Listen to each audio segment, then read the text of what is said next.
Anne Hidalgo, la maire de Paris, Anne Hidalgo, de vous accueillir pour ce colloque international dans le cadre de la COP21, aux côtés de Dominique Schnapper, présidente de l'Institut d'études avancées de Paris, et de ma collègue Célia Bloel, qui est, comme moi, adjointe à la maire de Paris et chargée de l'environnement, du climat, de l'eau.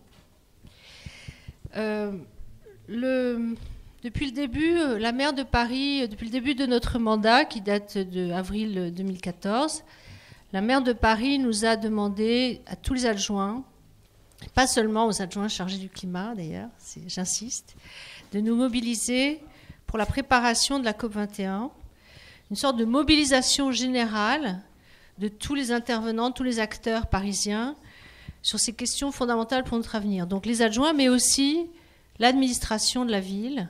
C'est-à-dire qu'il n'y a pas de distinction entre les penseurs et les acteurs. On est tous unis pour faire progresser les choses. L'idée, c'est que les collectivités, une grande ville comme Paris, les collectivités ont un rôle important à jouer. Et notamment, je vous rappelle ou je vous informe que la maire de Paris va accueillir le sommet international des maires en marge de la COP21 en décembre 2015. Donc le niveau mairie, le niveau ville est un niveau très important. En tant qu'adjointe à la maire de Paris chargée de l'enseignement supérieur, de la recherche et de la vie étudiante, j'ai tout de suite souhaité que les acteurs du monde étudiant et du monde de la recherche soient mobilisés. Je pense par exemple aux associations comme le REFED, qui est le réseau français des étudiants pour le développement durable, où les forces de recherche parisiennes soient impliquées.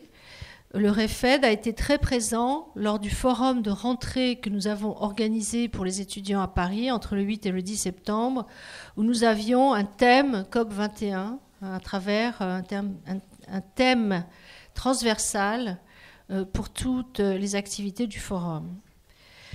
Il y a eu aussi le grand colloque à l'UNESCO que la ville a parrainé en juillet. Certains d'entre vous y étaient. Et ça a été notamment l'occasion, ce grand colloque de juillet, de créer le hub européen de l'Urban Climate Change Research Network, UCCRN, Urban Climate Change Research Network, à Paris. Il était donc naturel que l'Institut d'études avancées de Paris se saisisse de ce sujet. Le rôle de l'Institut d'études avancées, et Dominique Schnapper vous en dira plus tout à l'heure, qui est un institut très soutenu par la ville de Paris, est de contribuer au progrès et à la diffusion des connaissances.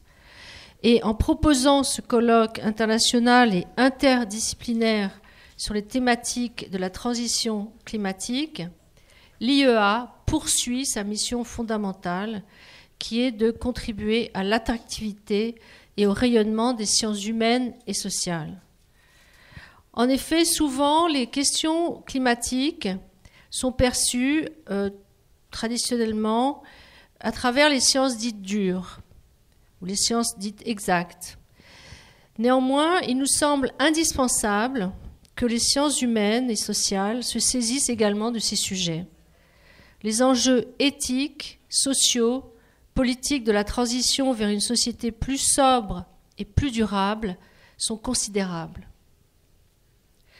En abordant les questions de transition énergétique à travers le prisme de la philosophie morale et politique, en posant la question de la justice sur le sujet du climat et en proposant des analyses sociopolitiques de l'ensemble de ces sujets, ce colloque permettra sans nul doute d'enrichir considérablement les discussions et notre réflexion à l'approche de la COP21. Il nourrira aussi les réflexions de la ville de Paris, c'est-à-dire les réflexions des décideurs. Nous avons à cœur, je l'ai dit à certains d'entre vous tout à l'heure, de mettre la recherche au cœur de la gouvernance de Paris. Associer élus, praticiens et chercheurs invités pour une réflexion dynamique sur les problèmes pratiques auxquels sont confrontées les villes nous semble fondamental. Nous avons d'ailleurs à la ville de Paris des doctorants qui travaillent dans les services qui donc ont une bourse CIFRE, ça s'appelle une bourse de recherche industrielle, parce que nous pensons que la recherche et l'administration doivent travailler main dans la main pour éviter de répéter des erreurs que les chercheurs ont déjà résolues et qu'il faut diffuser. Merci aux organisateurs de ce colloque, et je pense en particulier à Jérémy Moss, titulaire de la chaire de philosophie politique à l'université de New South Wales, à Sydney en Australie, et à Larry Reynolds, sociologue résident à l'IEA de Paris, dans le cadre du programme Transition énergétique et sciences humaines et sociales. Merci également à l'ensemble de nos partenaires de l'IEA et à l'ensemble des représentants des services de la ville qui sont présents aujourd'hui. Je vais maintenant passer la parole à Dominique Schnapper, présidente de l'IEA, qui va vous rappeler les enjeux de ce colloque. Et ensuite, Célia Bloel, adjointe à la maire de Paris, comme je l'ai dit, chargée de l'environnement, du développement durable de l'eau, de la politique des canaux et du plan climat-énergie territorial, qui va nous présenter les thématiques de réflexion de cet après-midi. Merci. Merci, vous avez dit l'essentiel. Et je ne garderai pas longtemps votre attention, puisque vous avez bien dit que l'IEA, alors pour ceux qui ne sauraient pas, l'IEA, c'est l'Institut d'études avancées de Paris, a fait le projet de ce colloque en pensant que, étant donné sa vocation propre, il y avait là un sujet qui pouvait réunir les différents chercheurs qui y sont rassemblés, s'ouvrir à une thématique qui est à la fois une thématique intellectuelle, et vous avez très bien dit, qui concerne aussi bien sûr les sciences dures, qui établissent les faits, mais aussi les sciences humaines au sens large du terme. Or, l'IEA a pour principe justement de rassembler, d'être au cœur d'un réseau avec des chercheurs de haut niveau du monde entier, et aussi d'un réseau d'institutions académiques françaises. Alors, je vais essayer de les nommer, mais j'ai toujours peur d'en oublier, et il ne faudrait pas le faire. Et donc, je voudrais dire que nous sommes en réseau avec la Ville, bien entendu, qui est notre soutien principal, et grâce à laquelle l'IEA a pris sa dimension aujourd'hui, mais aussi le réseau français des IEA et 12 institutions de recherche, à savoir les académies, avant qu'elles soient rassemblées d'une façon ou d'une autre, de Paris 1, Paris 3, Paris 4, Paris 5, Paris 6, Paris 7 et Paris 10. Si j'en ai oublié, elles me pardonneront. L'école des hautes études en sciences sociales à laquelle j'appartiens, l'école normale supérieure de Paris, rue d'Ulm, l'école normale supérieure de Cachan, l'école pratique des hautes études et la fondation de la Maison des sciences de l'homme. Et nous espérons faire de l'IEA ce lieu où se rassemblent pour discuter rationnellement et sereinement des grands problèmes qui intéressent non seulement les différentes disciplines intellectuelles, mais aussi tous les citoyens. Et donc, le colloque se proposait d'intégrer une réflexion d'ordre philosophique, empruntée aux différentes sciences humaines, sur la justice et sur l'éthique, à l'occasion des problèmes que soulève le changement climatique, dont la réalité n'est plus maintenant discutée par personne. Et donc, c'est un moyen d'échanger des points de vue internationaux, des expériences diverses, et d'avoir ce lieu de débat rationnel qui est la raison d'être de l'IEA. Et puis, nous espérons aussi, parce que les intellectuels se plaignent souvent de ne pas être écoutés des décideurs politiques, nous espérons que le projet dont on vient de vous parler, c'est-à-dire des relations entre ceux qui se consacrent à la connaissance et à la recherche et ceux qui prennent des décisions, ce dialogue soit réciproque, nourri et utile pour les uns et pour les autres, parce que les intellectuels ne peuvent pas négliger le problème de l'application de leurs idées dans le monde social, et les décideurs, nous l'espérons, ne devraient pas négliger l'apport des intellectuels de bonne volonté. Et donc c'est dans ce projet que de projet général, que le projet particulier de ce colloque a pris place. Et nous espérons qu'il sera suivi de bien d'autres. Et nous lui souhaitons le plus grand succès. Merci. Hello, good afternoon. As we have today an international panel, I'm going to switch to English because we French people of the city of Paris have to practice before December that we're going to have so many people coming from all over the world. Just want to say a few words to, after Dominique and Marie-Christine, just to say that I'm also very glad that we could host this conference here in the Hôtel de Ville. I really want to thank so it's EUI in French, so I guess it's IAS in English, for this cooperation. I think it was very interesting to do so because first we are in a special year, some weeks to go to COP21, and it was definitely an opportunity to open such a debate that we are going to have today. And also, I have to say, it was a good opportunity for us also to initiate exactly what you were saying, a dialogue between the city of Paris and the world of research about that specific issue that is climate change and the question of justice. Because you may know that the cities all over the world are definitely in the front line to face climate change. We are very much responsible for climate change. Actually, we, the cities, the inhabitants of the cities, are really responsible of these changes because we are concentrated 50% of the global population, responsible for 70% of the GHG emission and also of the scarcity for natural resources. But if we are responsible, we are also the place where we can find that, and we build that local solution to tackle climate change because we have public policy tools that we can use and also that special link, even if we still have to make it evolve with the citizens. And that's why, and I just want to say a few words about what the city of Paris is actually doing. The city of Paris, as many other cities all around the world, is acting for nearly 10 years now to implement climate policies in the city. We have, for instance, adopted a climate action plan in 2007, which has 3 main commitments to be reached by 2020. Mitigation of GHG emission, reducing energy consumption, but also to develop green energy. And to do so, we are developing things at 2 levels of actions. The climate action plan is inspiring all the public policy we are developing in the city, but also, and this is a really important part as well, we're trying to take all the stakeholders of the society, of the city, to join the dynamic we are doing to face climate issue.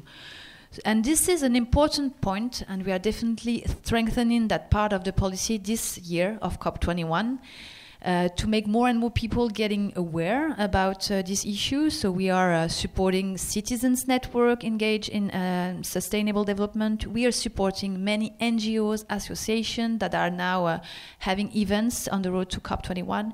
We're also building partnership with companies.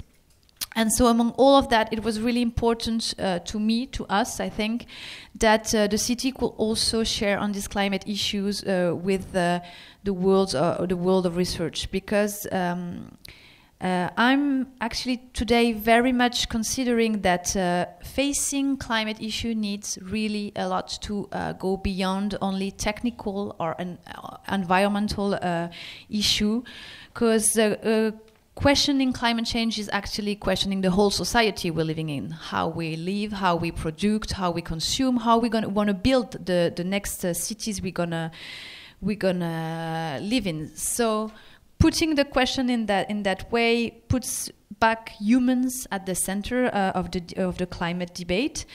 And from there, we have many questions that I hope we can find answer this afternoon. As how does the society actually understand and cope with climate change? Are we really all equal facing that climate change issue? Or what kind of risk or collective responsibility are we agreeing to and ready to take to face it?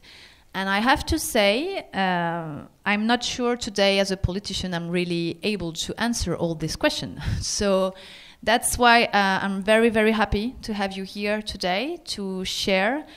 about all this issue, because I think what is really important about climate change and that really experience in my everyday job is that definitely we have to share experiences, we have to share expertise, we have to debate, because we're definitely smarter together to face this big 21st century issue. So I feel very happy that the city of Paris can also benefit from the discussion we're going to have this afternoon.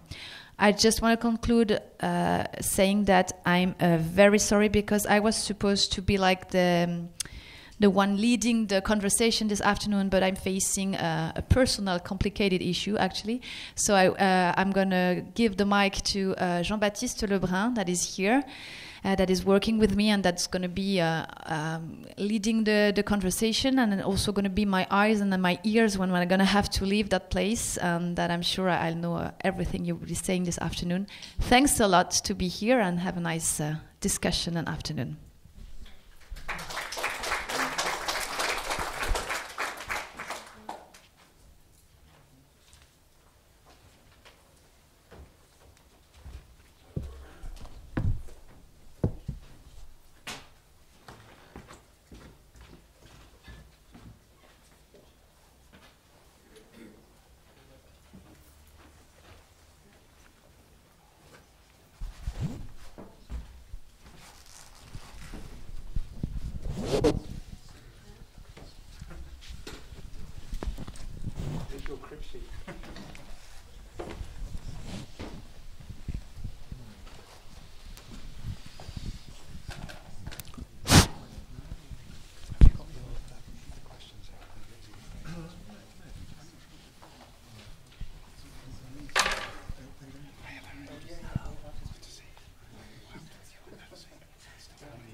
One, two.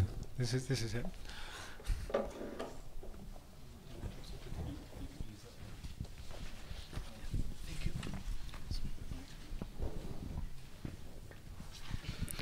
Bonjour, merci donc de votre présence pour cette table ronde cet après-midi.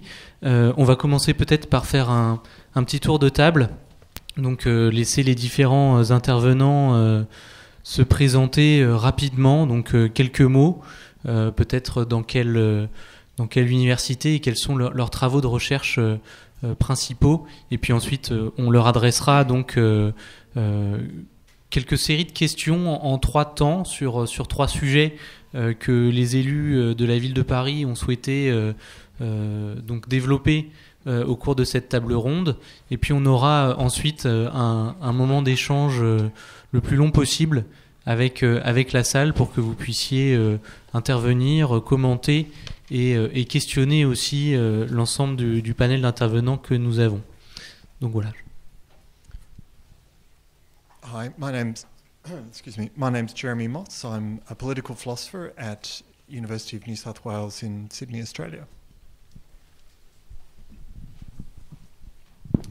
Bonjour, my name is Fabian Trippert. I'm based at Queen's University in Belfast.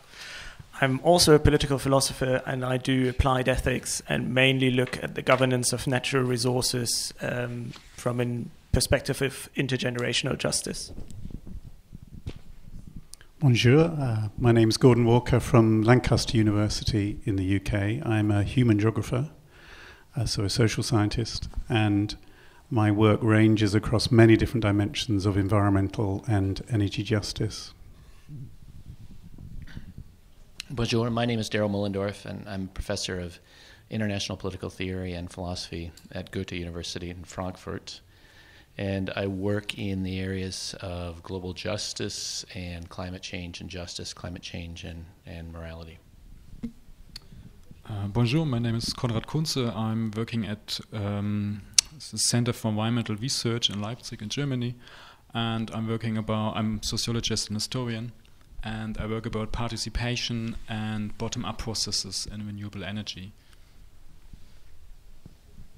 Bonjour, je m'appelle Catherine Larère, je suis professeure émérite à l'Université Paris 1 Panthéon-Sorbonne.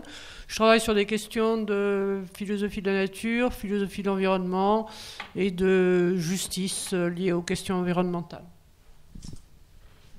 Bonjour, je m'appelle Larry Reynolds. I'm the resident fellow at the Institut études avancées doing Transition Énergétique. I'm a sociologist of emerging technologies.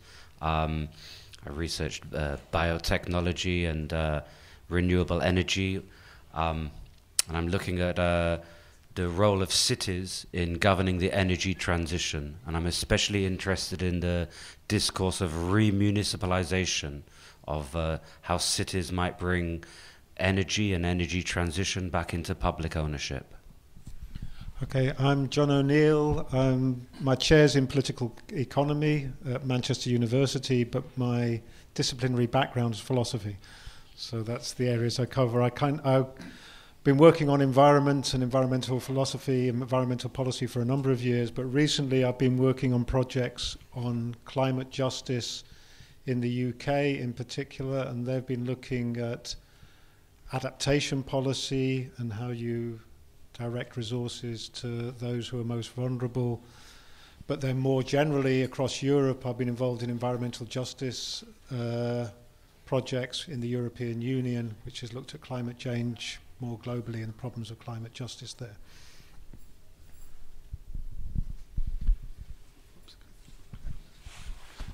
Bonjour, je m'appelle Simon Candy.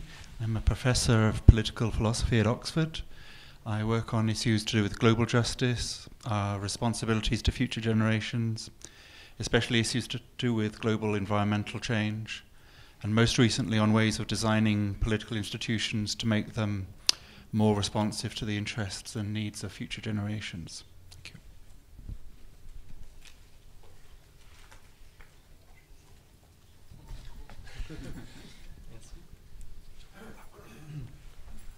Donc, comme l'a dit Célia Bloel en introduction, les questions d'articulation entre la transition énergétique, les politiques climatiques et la dimension sociale et humaine se posent non seulement sur l'ampleur des enjeux qui sont posés par le dérèglement climatique et des solutions qu'il y a à y apporter, effectivement la question des modes de vie, des représentations, et aussi de manière pratique pour une ville comme Paris, quand on cherche à développer des politiques publiques de lutte contre le dérèglement climatique, on est parfois aussi confronté à un certain nombre d'interrogations et de difficultés qui relèvent d'une approche sociale ou voire philosophique de la question.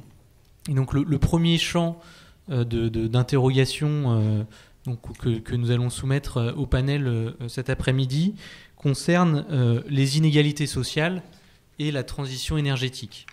Et notamment, en France, on entend souvent le débat d'une prétendue contradiction entre les priorités environnementales et les priorités d'égalité sociale, de développement économique, de pouvoir d'achat. Et du coup, une des questions que j'ai envie de poser, la première question qu'on a envie de poser à nos chercheurs, c'est de savoir comment on peut dépasser ces apparentes ou prétendues contradictions entre les priorités environnementales, écologiques incarnées par la question du dérèglement climatique et les priorités sociales actuelles. Et on sait qu'en temps de crise, la pauvreté, l'exclusion, l'aspiration au confort matériel légitime de plusieurs catégories de population, est-ce que c'est une vraie contradiction ? Est-ce qu'il y a de vraies difficultés, ou est-ce qu'on peut concilier cet aspect-là ? La deuxième questionnement qui est en lien part du constat que le plus souvent, les questions, les problématiques environnementales frappent d'abord et de manière plus grave les populations les plus vulnérables.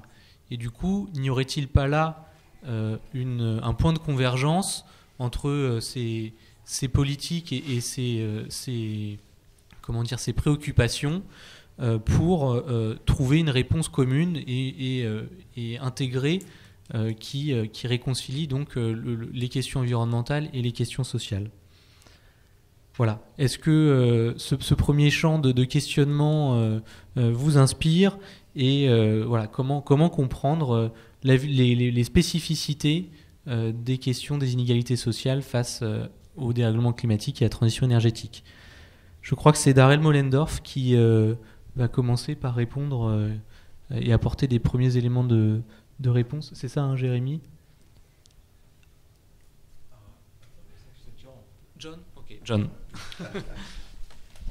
Okay, just to answer that, what I want to do is make a distinction between, for the moment, adaptation policy and climate mitigation policy.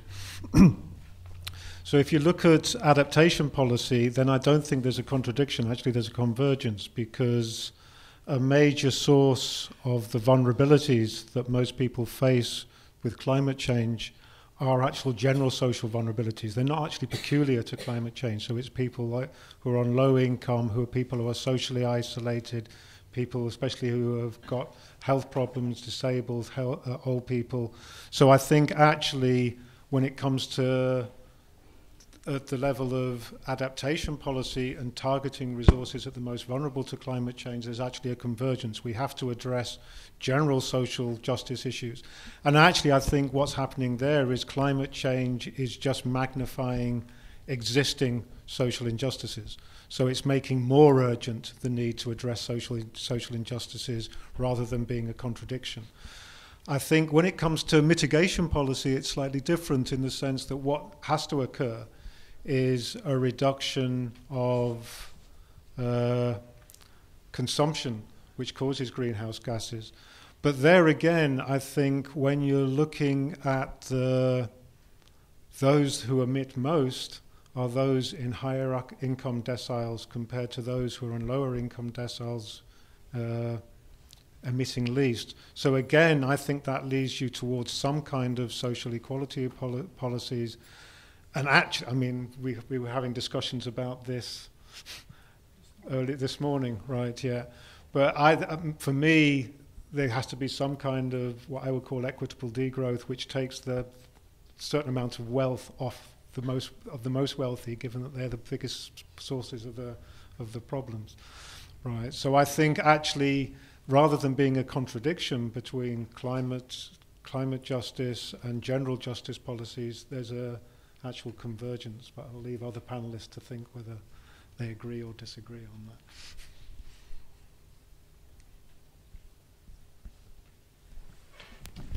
Qui veut intervenir? Allez-y.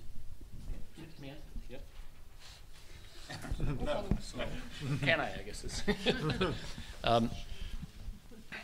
I think that one perceived tension, at least, is a tension between the means by which climate change mitigation might occur, namely by putting a price on carbon and the need that poor people have to have access to energy, whether we're talking about poor people domestically or poor people globally. And the worry is that if we increase the costs of energy, say locally by taxing carbon emissions or by some cap and trade means, that it's going to exclude people from the energy market who may suffer as a result, either suffer because they don't have the means to air condition their homes during heat waves, or they don't have the means to heat their homes when it's very cold.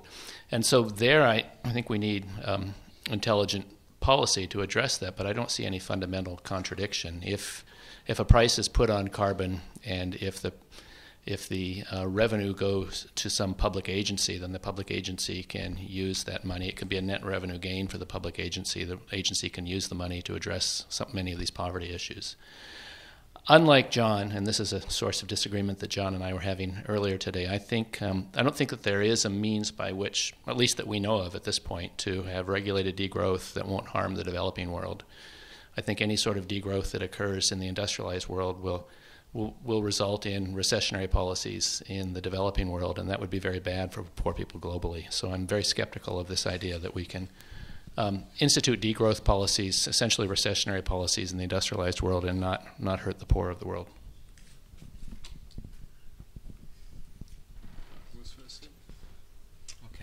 So, a fairly conventional answer has entered the mainstream to this apparent dilemma between alleviating poverty and addressing climate change.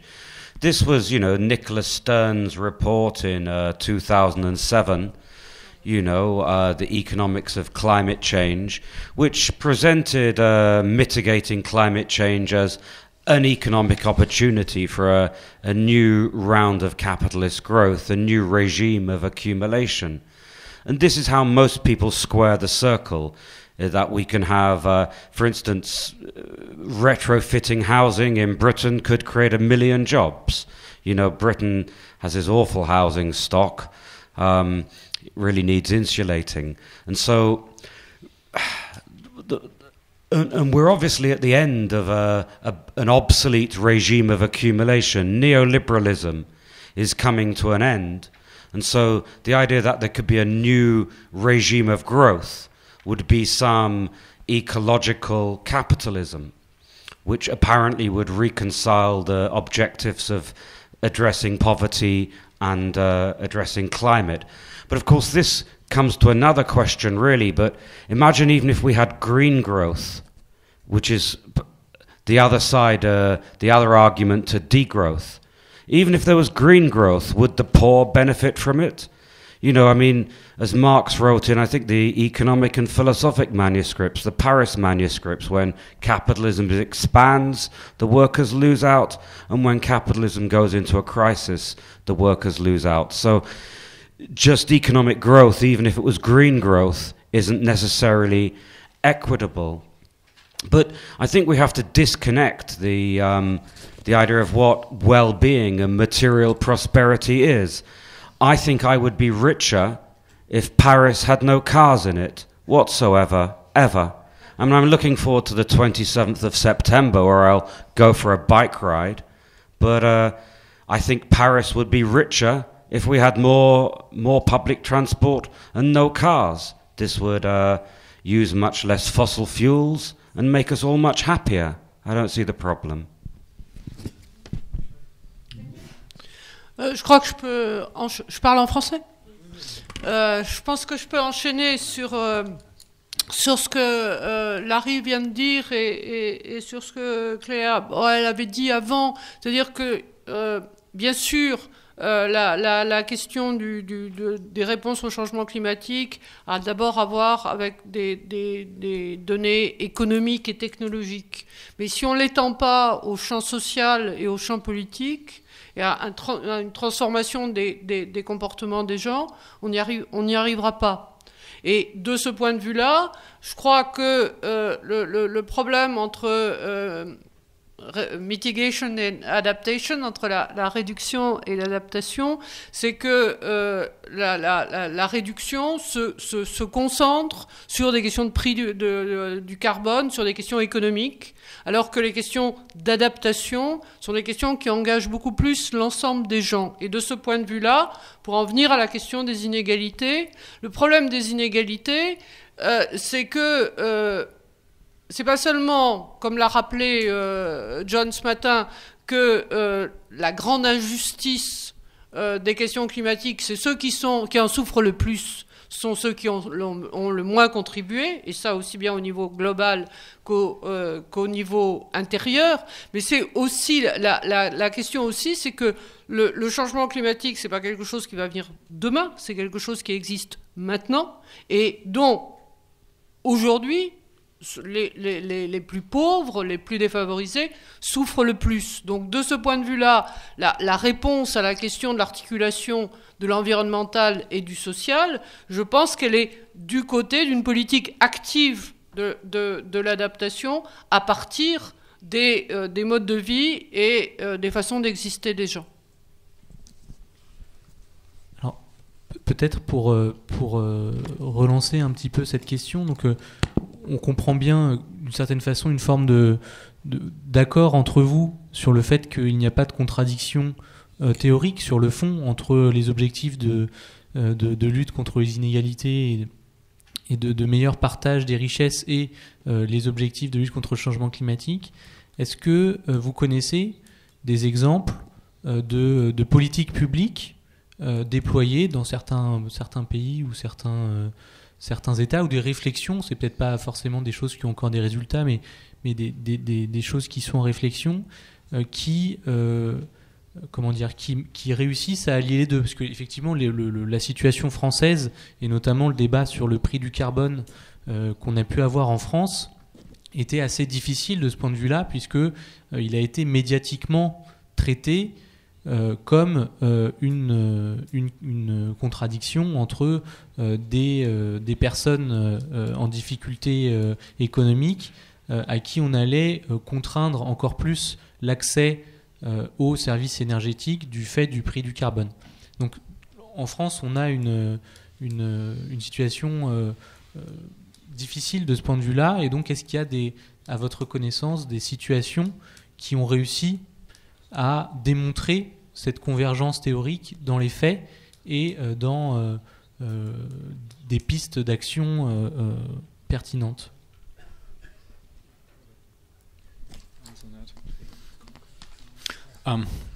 Yeah, I think it's very good you made the question more practical, because I think we don't want to have here these really big questions like growth and degrowth.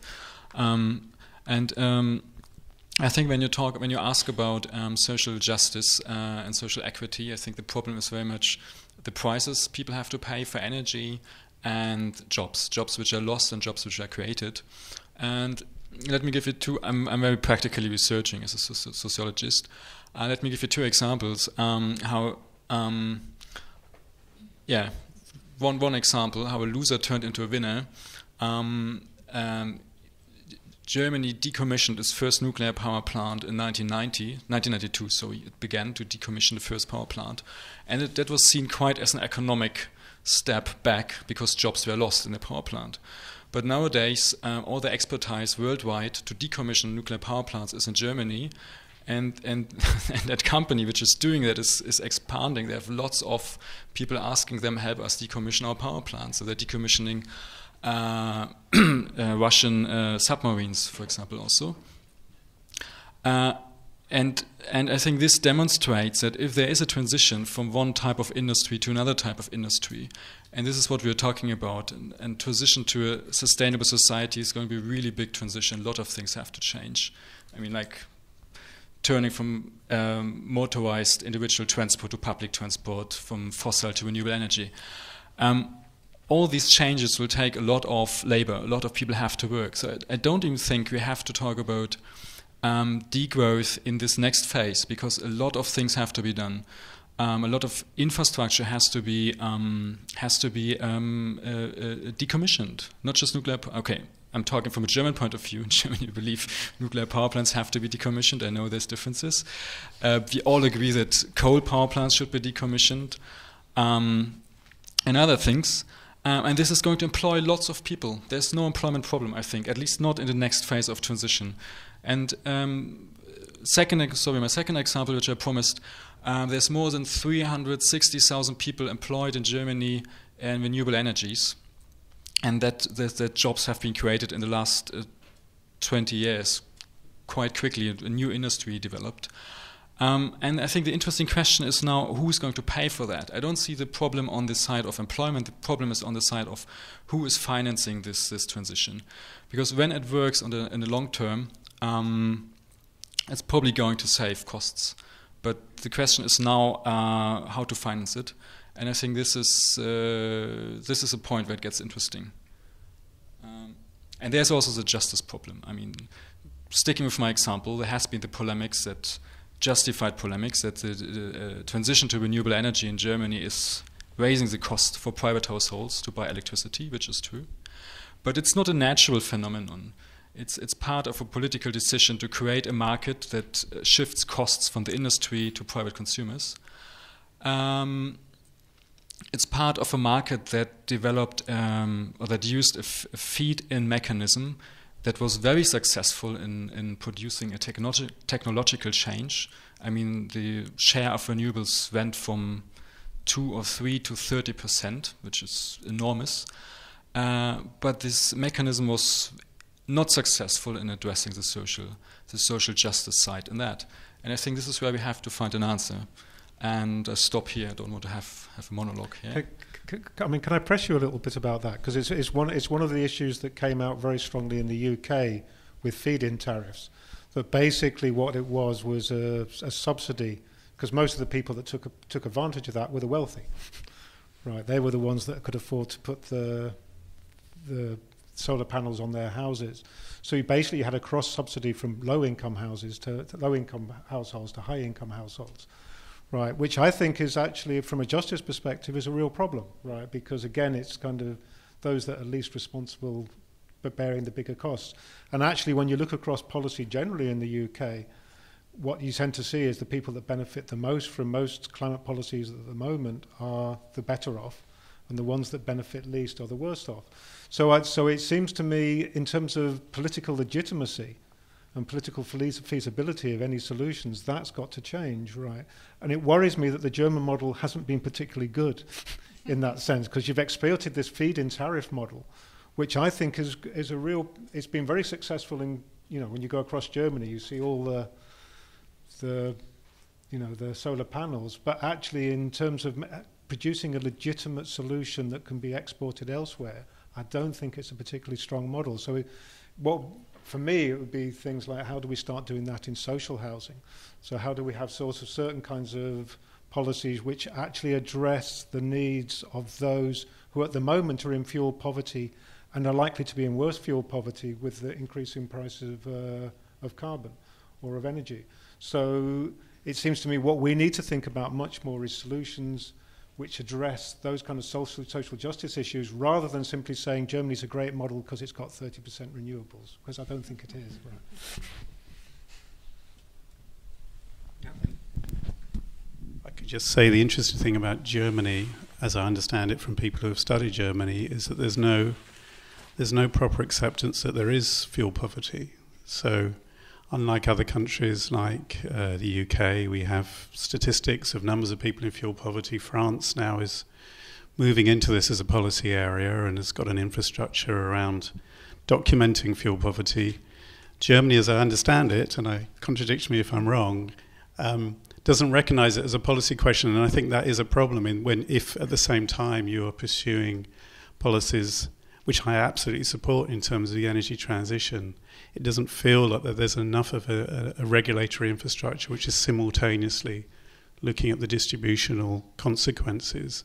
And I think you can make a regulatory infrastructure which does at least attempt to deal with those. It's probably always going to be imperfect, but you can have mechanisms that simultaneously are seeking climate mitigation transition and doing things about the distributional consequences. And in the UK, I mean, I wouldn't set it up as a perfect example, but at least we've attempted to have a whole raft of policies that are trying to improve the situation of fuel-poor households faced with increasing energy prices and so on. I mean, some of those mechanisms haven't worked, and they're now starting to disappear because of political change.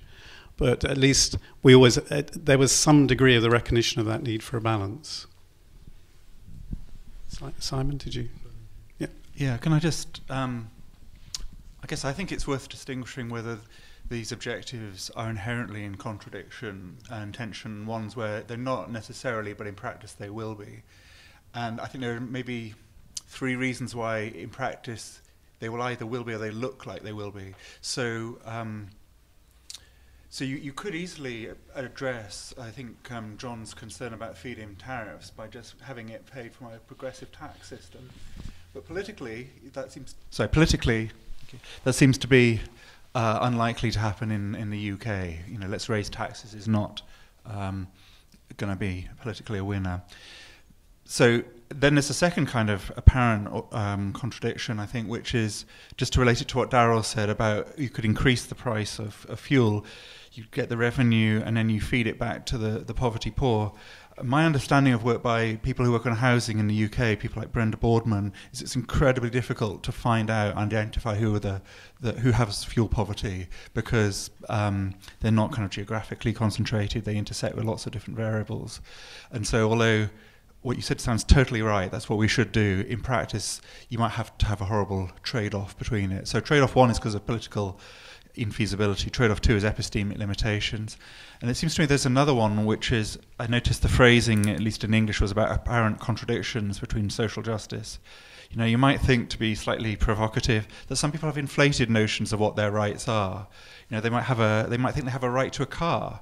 They might think they have a right to their house being a certain temperature.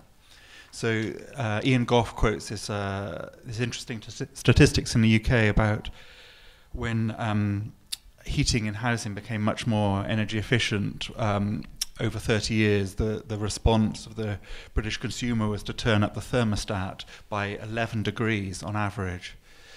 So, well, do we have a right to have the thermostat 11 degrees higher than it was before? Do we have a right to a daily shower? Do we have a right to drive a car? These are questions that lots of people ask, including your colleague, Gordon, Elizabeth Shove. And so I think part of the problem is people have very high expectations of what they can demand, and we might need to be creative. They might have a right to mobility, but it doesn't have to take the form of a car. So those are ways in which they can actually seem to clash. Merci pour ces premiers éléments. Je vais rebondir là-dessus pour introduire le deuxième champ d'interrogation qui avait été formulé par les élus, et notamment effectivement sur la question du droit à avoir une voiture, du droit à se chauffer à telle température, etc. Et qui sans doute repose sur finalement une perception sociale des enjeux et justement du risque, notamment du risque climatique par rapport à des aspirations de confort, de diverses activités et possibilités dans la vie. Et du coup, comment expliquer, à votre sens, je dirais, le décalage entre, d'un côté, un constat scientifique, je parle du constat scientifique du GIEC, celui des climatologues, qui montre des enjeux extrêmement graves et extrêmement sérieux, qui nous concernent effectivement tous, et une perception différente par l'ensemble des acteurs sociaux qui n'intègrent pas ces conclusions scientifiques démontrées dans, je dirais, leur perception du monde. Donc comment expliquer ce décalage? C'est le premier champ de la question.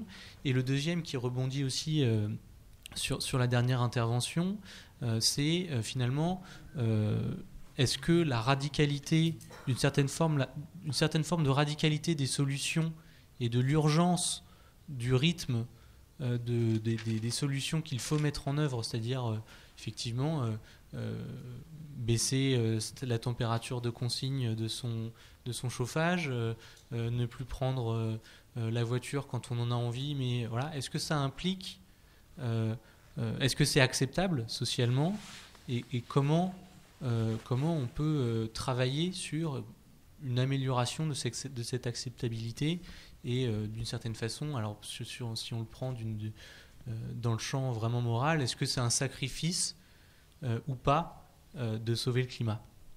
Qui veut commencer à répondre à cette question? Catherine Larère?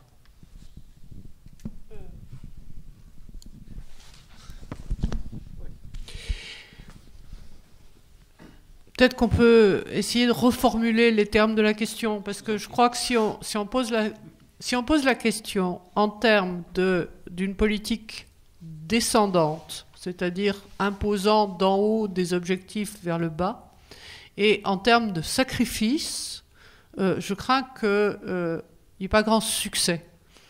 Il me semble qu'il faudrait peut-être plus voir ça en termes d'avantages possibles. Je pense que les gens ne changeront pas si on ne leur offre pas des choses tentantes. Si on ne leur offre pas une possibilité de vivre mieux, alors ce ne sera peut-être pas de vivre à 21 degrés plutôt qu'à 17, mais c'est peut-être pas vivre mieux que vivre à 21 degrés plutôt qu'à 17. Et donc, ce qui me semble important, y compris pour des responsables politiques, c'est de regarder ce qui se passe et de regarder la façon dont en divers endroits, les gens sont en train de changer leur mode de vie.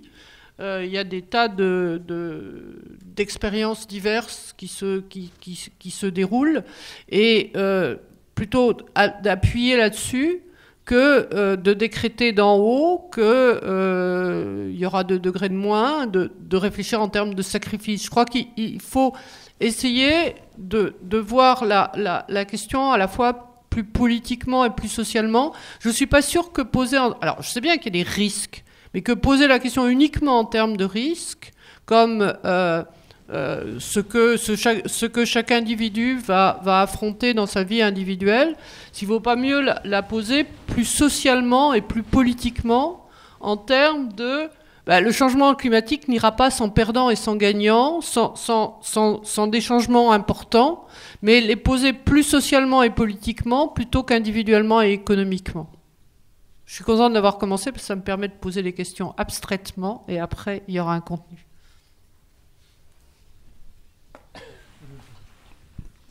I don't necessarily have an answer, but I just think that one of the things that makes sacrifice bearable, I mean, apart from changing the word, I think, is that it's a burden that's fairly shared.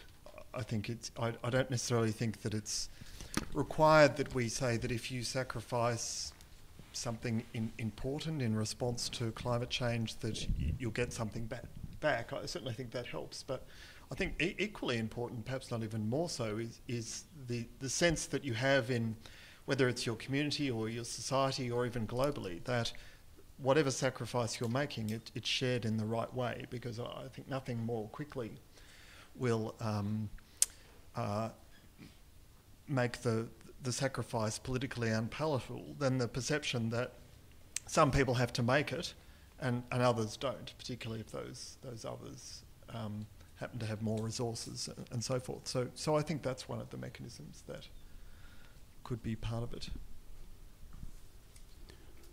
Could I take on this question of room temperature and thermal comfort, because it's often used as the example to sort of indicate the irresponsibility of people living in how dare they live in such a way.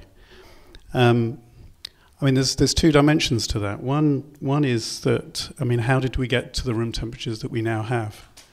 If you ask that question historically, you realise that it's been made through commercial actors. There's been a selling of thermal comfort, the selling of the images of what it means to live with thermal comfort, the selling of the technology, the selling of the standards. So there are standards of room comfort called the ASHRAE standards that were developed in America at the time where the air conditioning industry in America was establishing itself.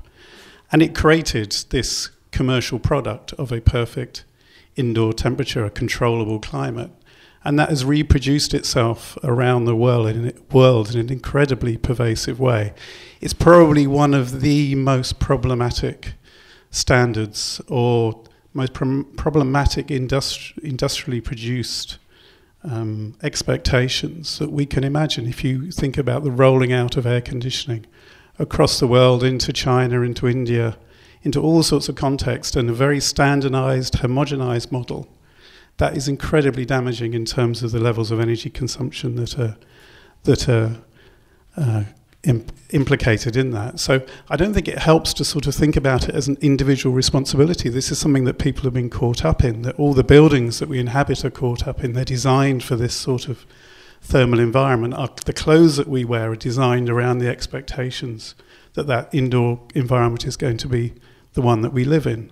So there are bigger systems. It's not just about individuals and choices and such like. It's systems that we're caught up in, that are built into fundamentally capitalist processes, which have got us to where we are. So I think that's one very important consideration to always remember. And it's often very difficult for individuals to make changes away from that. I mean, these are shared conventions. I mean, Japan was an interesting case where they attempted to move away from a thoroughly air-conditioned working environment. And they did it in a way which was trying to change conventions. It wasn't trying to target individuals and say, you're responsible for not air conditioning your world as much as it is. They targeted conventions like, what do you turn up to work wearing? Do you have to wear a tie at work? And it was agreed, so Japan has a system which is still in place, which was agreed that as of a certain date, if you go to work, you don't wear a tie, that you can change the conventions of what you wear, and the air conditioning systems will be adjusted to accommodate the fact that people are wearing different forms of clothing. That's an example of a sort of collective shared initiative which is trying to challenge that homogenized sense of there being a standard of a way of living. So I think I'm always resistant to any arguments that really individualize responsibility for many things that people are caught up in very systemic ways. Can I say a few words? So I guess I'm sympathetic to the person offering the question, who's a politician who is concerned about climate change and has an electorate that maybe is less concerned about climate change than he or she is. And I'm sympathetic with that because I think that there are a number of politicians, at least in my home country, the United States, who are in that position. And I think we would do that person asking the question a disservice if we told them that they needed to figure out how they could convince the electorate to make sacrifices. That's probably not the right way to approach it. Insofar, at least, as they want to stay in office and try to affect whatever change they can make by being in office. So I think that the important thing for them, for people like that, politicians like that, is to figure out ways in which they can respond to the climate change, the problem of climate change that's going to be receptive to the voting electorate, and figure out things that people actually enjoy doing. Many people actually enjoy riding bicycles to work, for example. I used to ride a bicycle to work, and I always came to work in a good mood when I did that. But of course, you have to have safe bike lanes to do that. You have to have cities that have safe bike lanes. You have to be wide enough for people to be able to do that. These kinds of things can be seen as quality of life improvements. An expansion of the public transportation system to make it more extensive and more comfortable is also something that can be seen as very popular and an improvement in the quality of life in cities. So I think it's good to think in those sorts of terms. And I think it's also important to have a certain amount of sympathy for people who are resistant to change. Of course, nobody has a right to have an automobile, but in the country that I grew up in, and I have a number of relatives who still live in this position, they live in small, isolated communities, very, very far from larger communities, and there's no public transportation whatsoever. If you want to have a life of any sort, you need to have an automobile in a circumstance like that. So another thing that's important for politicians to do is to think about how those sorts of activities can continue by lesser or non-polluting means. And this gets us to the question of how public policy can be used to affect a technological transition. And I think this is something that's very important for public policy officials to think about. It's not just, we've spoken a lot about changing lifestyles, but what we also need to think very, very seriously about, without which this, I don't think, will be successful, is changing the kind of technology that we use. And we need to think about the sorts of public policies that are going to drive that technological revolution.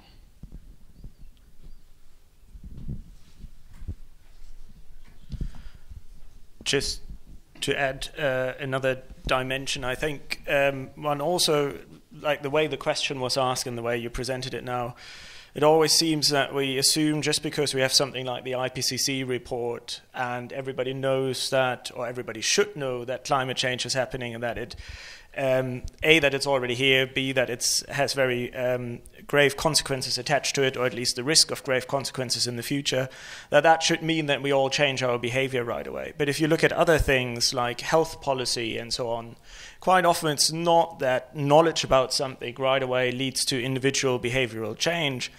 And governments actually intervene quite a lot, for instance, by making particular campaigns. So I well remember the smoker sting campaign, right, which didn't seem to be particularly nice towards people who smoke, because government-funded ads said, if you smoke, you stink. And it worked really, really well in countries like Germany to change public perception. And it seems if you think about it, it doesn't seem to be something we necessarily want governments to do, right? To tell a certain part of the population, hey, we will now tell everybody that you stink.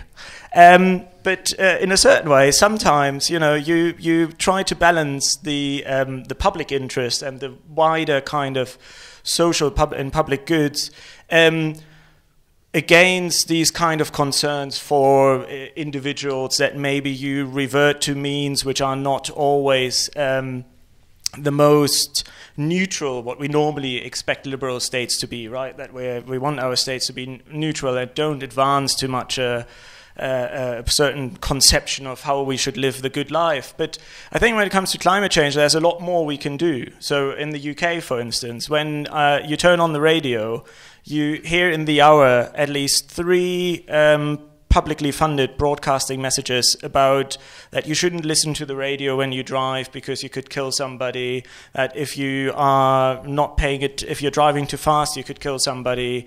And they all have something to do with traffic and traffic regulation. I think there's a lot more we can do in terms of climate change on those levels. I don't think that we can expect individuals to just jump on a certain train and say, look, I'm going to change my behavior. So I think you need government intervention there.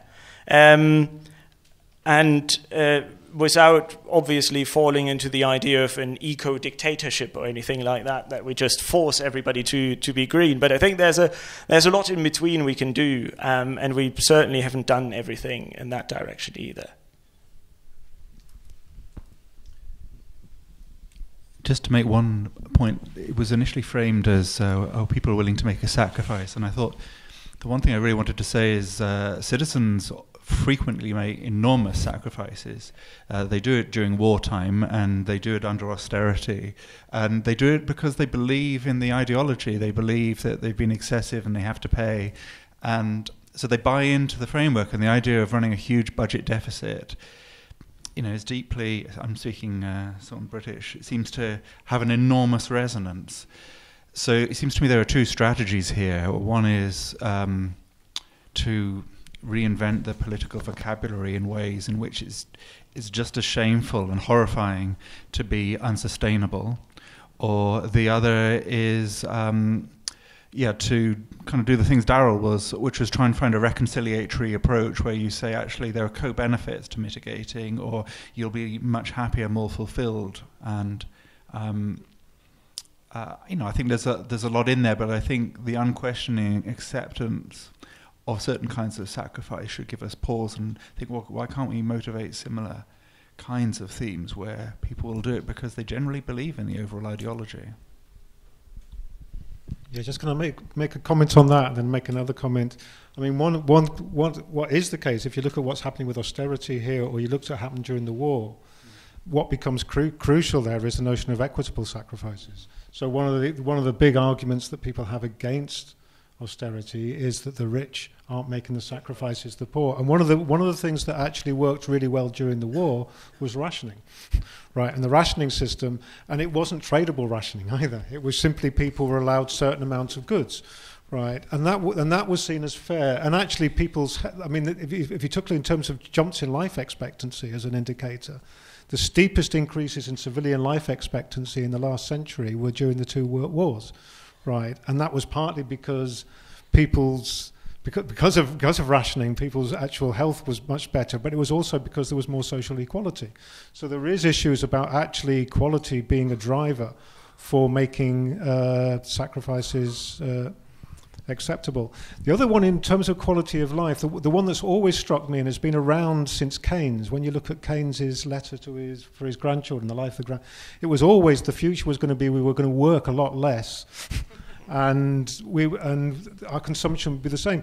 What I find incredible about the way the world's moved since Keynes is people work a lot more, and they're all time. You're either time poor and material rich, or you're material poor and you're time rich. You've got too much time, or some people are time poor and material poor. That's correct, right? Yeah.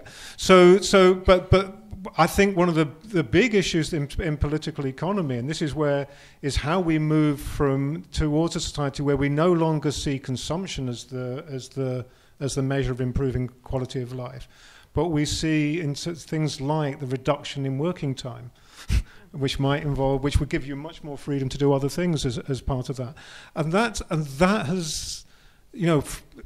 France introduced the 35-hour, and then you get into these issues about international competitiveness, right? Yeah. So that there are whole sets of issues, I think, about how we move to a time-rich as well as a consumption-rich economy, right? Yeah. Well, just a very brief comment. One of the crucial things there is what do you replace that not worked time with? Exactly. If you replace it with more sleeping, which I think would be a fantastic idea in my life, certainly, then that's great in carbon terms. But you can end up replacing it with other sorts. So there's the tie up with changes in expectations of consumption is crucial. It's crucial, and I'm going to just put a footnote to that because I think that's right. And it's a problem with the quality of life issue where you try and sell it on different terms. Yeah. So I was at a meeting with energy efficiency, and it was all about how much money people could save through energy efficiency. And all the examples they were having, look, they save all this money so they could go on holiday. Right, which was all going to be by plane, right? Yeah. So actual people's climate footprint was going to increase quite dramatically by things that were presented in a kind of win-win situation. So sometimes I think this goes back to a bit to what you say. Sometimes it's important that you say it's not a win-win. Actually, there is a loss, and therefore, how do we make the sacrifices equitable? Yeah, rather than presenting things in win-wins which actually aren't win-wins at all. I would like to make a comment, and I will do it in English so to be sure to be understood. It's a question I've heard in French, and I wanted to know if it is discussed as well in English. That is, before speaking of risk, it is a question of qualifying the situation. Would you say that the present situation, the situation of climate change, may be labeled a war situation? How far do you think that the war metaphor or the war comparison work? Because the question of sacrifice and all that, it's very different if you think that climate situation is just a change situation compared to previous one, but it can be a win-win situation because it is something good situation, or is it so serious a situation that it can be deemed a war situation? I think what the war situation or the rationing example during the wars tells us. Made me think of that. I think what it tells us as metaphor is that people are quite willing to do something, even if it might be a sacrifice, as long as they know it's for a better good, it's for a better, bigger thing. And secondly, and this is the point of the rationing, if they know that it's not just me doing it and my neighbor's actually getting better off, and this is really the decisive, it's a small thing, but it's the absolutely decisive thing. As long as you know everyone is paying this price, then actually it's not a price and it's not a sacrifice anymore. Because I think most things, I mean, in the first world where we live, most things we consume and do have a symbolic dimension. We do them and we consume them to reproduce a certain social status, right? We buy the next iPhone 6 and the car, etc. We're not doing it for practical reasons. We don't need the new stuff. We use things as scientifically they're called positional goods to reproduce a social position. And then people would say, okay, it's a sacrifice if I lose my position. But this is why the wartime situation worked, because it neutralized this mechanism. And if that is working, if that could be politically achieved in some way or another, I think it would be no problem people changing from, cars to bicycles, big flats to small flats, high meat to low meat consumption, and so on. So I think we have to spend attention to this dimension of consumption, of being symbolic consumption, to the most part.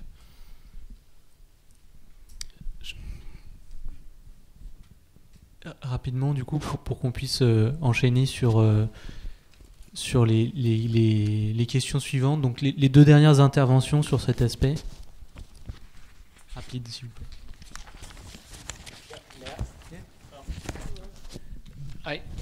I think that there's serious motivational limits to the war metaphor. And I think it has to do, it's not that climate change isn't as serious as war in many ways. I think it's as serious as a world war, for sure. But it's the intergenerational dimension of climate change that I think makes the war metaphor fairly limited and fairly strained. So it's easy to convince people of rationing in the well, maybe not easy, but it's possible to convince people of rationing in the face of an existential threat that they confront. And it's clear that they themselves need to band together, otherwise their communities are going to be destroyed. And there are some circumstances of climate change presently that are like that, perhaps, but most of them aren't. The biggest threats are threats that are going to occur in the future, and they're not going to be threats that most of us are going to experience. And I think that it's because of that. Any sort of expectation that we might be able to band together in something like a rationing scenario, or to use something like the war metaphor, I think are just misplaced. Just very briefly, in a similar way, we could ask where had rationing during the Second World War and where didn't. For example, did America have rationing? I don't actually know the answer to that question, but I suspect not. And that makes, if you take that analogy into climate change, you would say, well, okay, on the front line of climate change, are we talking about rationing there where the war is really felt? No, we're not. We're talking about rationing on a global scale where that sense of there being a war may be far more difficult to establish. So that's another sort of problem with that analogy. Very quickly, I did look into this before. The US did have it, but the portions were quite generous, so the US citizen put on weight during the Second World War. But for me, it's not just the intergenerational, but in war, there's someone else you hate. There's another you can visualize, and as they say, the enemy is us in this case. So I think the better analogy is economic austerity, or the better model to think of, because it's more of an anonymous problem where we think everyone has to tighten their belt. Well, that's the perception. So although I introduced the war thing, it's not that I think that is the model we should use. It's just to observe people do make enormous sacrifices. Ok. Beaucoup, donc on peut résumer une partie en tout cas de vos réponses comme le fait que les réponses ne doivent pas être perçues comme des sacrifices individuels, mais comme une réponse collective. Une réponse collective, peut-être un renversement de valeur, ou en tout cas une modification, y compris de jugement moral, de la part de l'État sur le comportement, certains comportements, disons. Et du coup, ça soulève peut-être la troisième question, le troisième champ de questions, qui est celui du débat démocratique, de la gouvernance, de qui décide des politiques climatiques qui doivent être menées, des normes techniques, réglementaires ou morales. Comment est-ce qu'on intègre au mieux l'ensemble des participants au débat démocratique? Est-ce que c'est la démocratie qui permet ça? Est-ce que c'est d'autres régimes? Donc voilà, comment politiquement on crée une situation, un consensus qui permet de répondre à ce besoin de changement collectif de valeurs. Est-ce que quelqu'un veut répondre à cette question-là?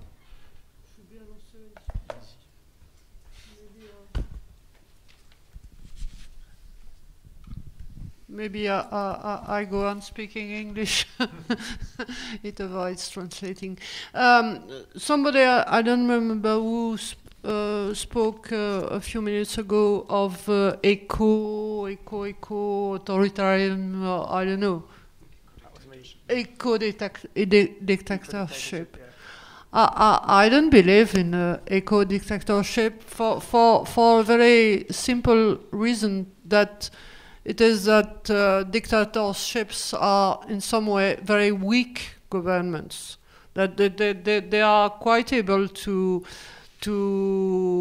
make people terrorized, to have people be afraid of them, but they are not able to implement real difficult policies. So it's a reason why it may look easy to speak of eco-dictatorship, but I don't think it's a solution. But I think it's necessary to say it, because it can be a kind of temptation.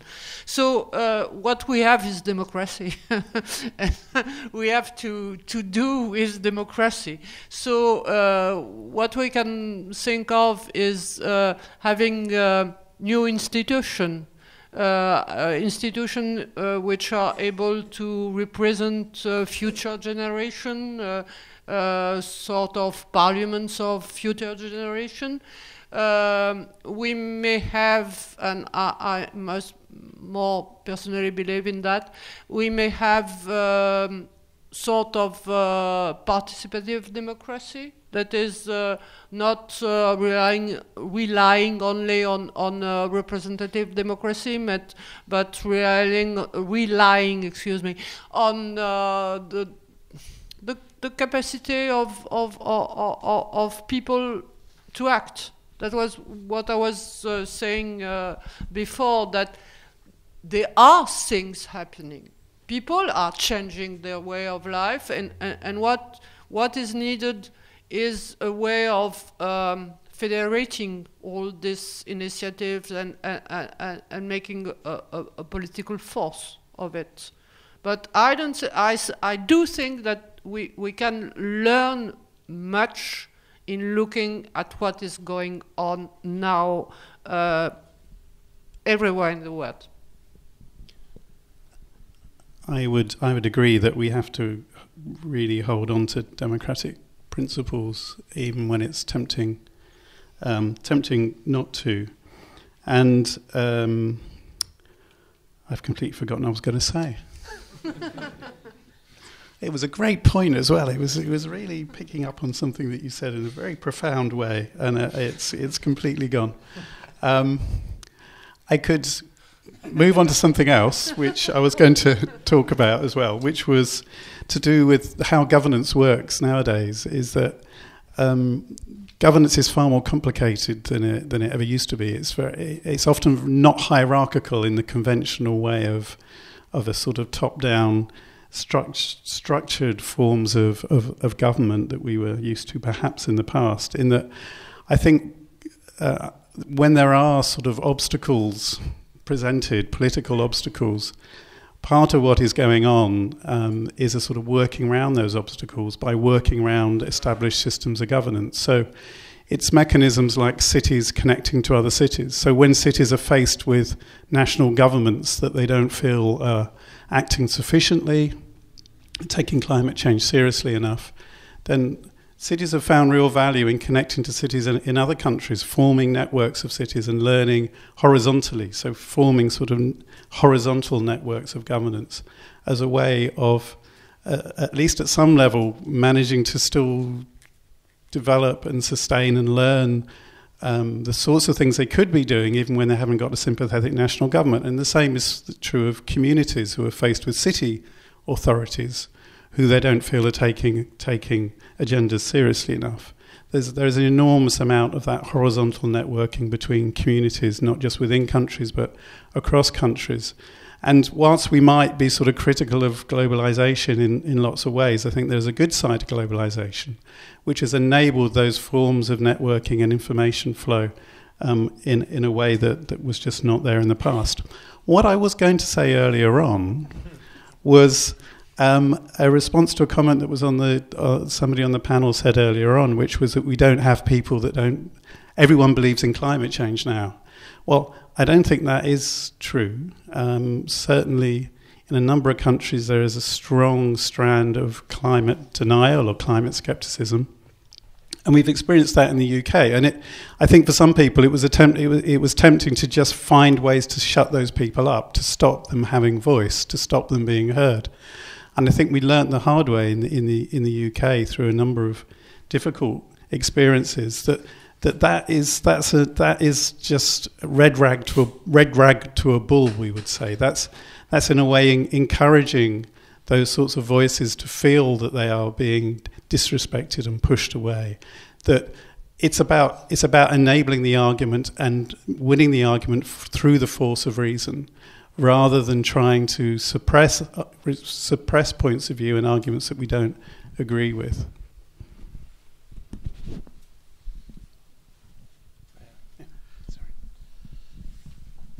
So first of all, just to say that I earlier didn't say anything in favor of eco-dictatorship. It's always dangerous if you're, as a German, on a panel and then somebody associates you with dictatorship. I don't want that. Secondly, and that is something that Gordon already said, it's you asked the question, who's going to decide on how to tackle climate change? There's not going to be one agent who's going to decide that. There are lots of different agents who have different responsibilities to respond to the problem. So that includes individuals, even though I'm not a fan of always saying, oh, the individual has to do this and that. But every individual as well has a duty to do something, right? And that might be something simple like voting for the right kind of political proposals or parties or whatever, or be engaged in a local transition town movement and try to change the way you produce locally and consume locally and these kind of things. And there are some people who are better able to do these things and some people who are worse able to do these things. But on a governance level, I think it would be a really bad idea to sit there and wait for the global agreement that, we now know how much we have to mitigate or in which ways we have to adapt.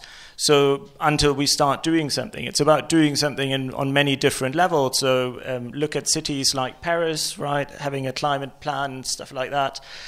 These are necessary steps to do in different arenas what you can do, and obviously you're facing issues of feasibility and political constraint there, which means that I don't believe always the rational argument or the best argument will win. But at the same time, no, of course it would be a bad idea to just try to exclude voices which are dissenting. But at the same time, sometimes, and that goes back to the point about responsibility, people in power and people who have more power, and that's something that Simon always likes to say, that there's a power-responsibility connection going on.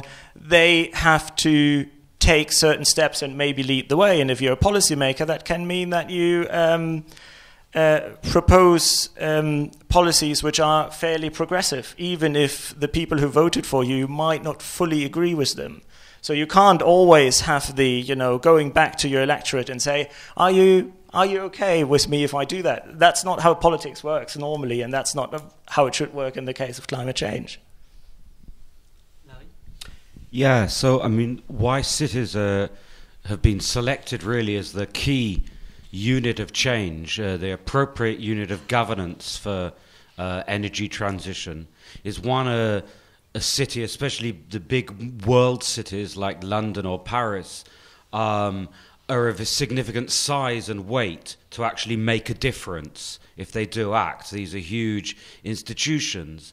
But at the same time, they're of a small enough scale where political movements can gather and make a difference, where there's some sort of traction for social movements. And, the big world cities, capital cities, tend to be more cosmopolitan and progressive than their hinterlands. And so you could see, say, within the global Occupy movement from, New York to London, or with the 2011 unrest, it's almost like this song that was being sung from Tahrir Square in Cairo to Taksim Square in Istanbul. Cities are places where these great alternative polities, social movements can emerge. They're places of great experimentation, of new generations of people doing things. And these can mesh with local city administrations and be really dynamic and push things forward. But there's also, really, I want to say something about the emergence of the post-political, really, which is this form of governance which is really by individual consumer choice, or which it seeks ways to avoid the difficult political arguments and the political antagonisms. So one form of post-political governance is just to open up consumer choice. Do you care about the environment? Well, you use a green tariff then, and I'll carry on with the fossil fuel one, as if, at the end of the world, we just put in some little chit where, I didn't use so much carbon as you. These things which are inherently collective things, which we try and govern individually. You don't want GM crops? Oh, well, we'll segregate the food so some consumers can have GM-free. Which avoids the problem. Another post-political trope is really to put all the change into technological change, as if this again can circumvent the political. And really what we need is to bring the political antagonisms and the political arguments to the fore, which really mobilize people, rather than to circumvent them through this idea of smart consumerism, that the energy transition will just be governed through market choice and information technology and the smart consumer. I think these avoid the real essential politics. Yeah, I agree with a lot of that. But can I when everyone says they're living in democracies, I'm always a bit shocked. Right, because I mean, there's two issues here. Is one, I think we live in democracy under the shadow of plutocracy. It's a really old word, but actually you have really, really powerful interests. And if you take Australia, for example, it's the mining industry. If you take Germany, it's the energy industries, and they have an incredible power. And that's the background of it. So that's one part of it. And when you talk about climate denial, there's incredible concentrations in who controls the means of communication. So, in the UK, the Daily Express, the Daily Mail, if there's a cold day, they'll say climate change. What climate change? Yeah. It's a constant story, right? So what I feel about the democracy, it's not that I'm worried about a green dictatorship. I just like to live in a green democracy. I mean, that would be kind of nice as a starting point, right? So I don't feel I live in a democracy in that sense. The second is partly, I mean, I don't like using the word post ever. I mean, I think it's one of the most vacuous terms around. So postmodern, post-political, or post anything. I think it. But the point you're making, which has been around before people talked about the post-political, is there's two issues going on. One is the increasing use of market modes of governance, which I think is a real problem, and it's a real problem with climate change, and I think emissions trading and its ineffectiveness is one aspect of that. The other aspect I find really difficult is what I call the professionalization of politics, is that when I'm in political gatherings now, if I go to climate change meetings, it's all the same people there. Right, and they move from being in the part of the industry to part of the civil service to being in civil society associations. And most people, and again, this is why I say I'd like to live in a democracy, most people are excluded from the conversation. And I think actually the demise of the labour movement has been a real problem in that, because most people have no way of making their voice heard. So you kind of get what you might call checkbook democracy. You write a check for Greenpeace, or you write a check for somebody else because you don't think you can say anything. So you're funding somebody else. So I actually think thinking about democracy and climate change, I think the real challenge is a renewal of democracy, right? And how we start moving away from the power of lobbies and the power of plutocracy on the one hand, and how we open up the means of communication, the means of debate, so everybody's involved on the other hand, right? So I think democracy would be a great solution, but it's a question about how we find it, how we develop it.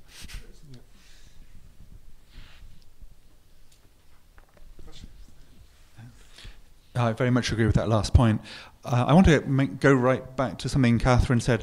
I mean, so the question was really about the relationship between democracy and things like environmental sustainability. So point one is this.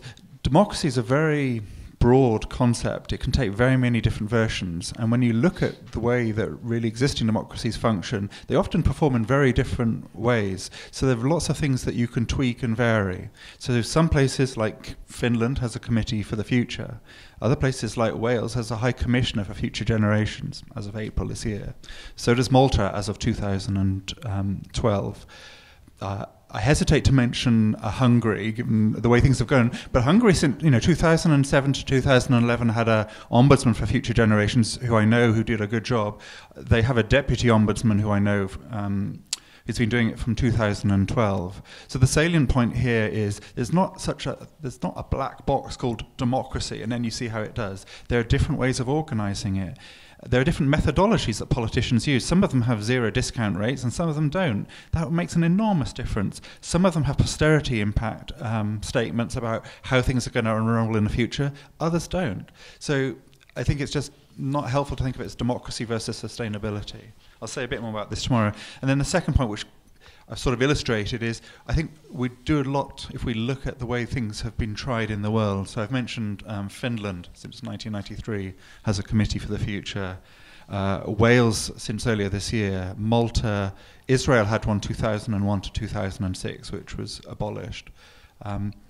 Cities experiment with this as well. So if we look to that, then we can see that there are ways of reorganizing the way we do democratic governments, if we do it at all.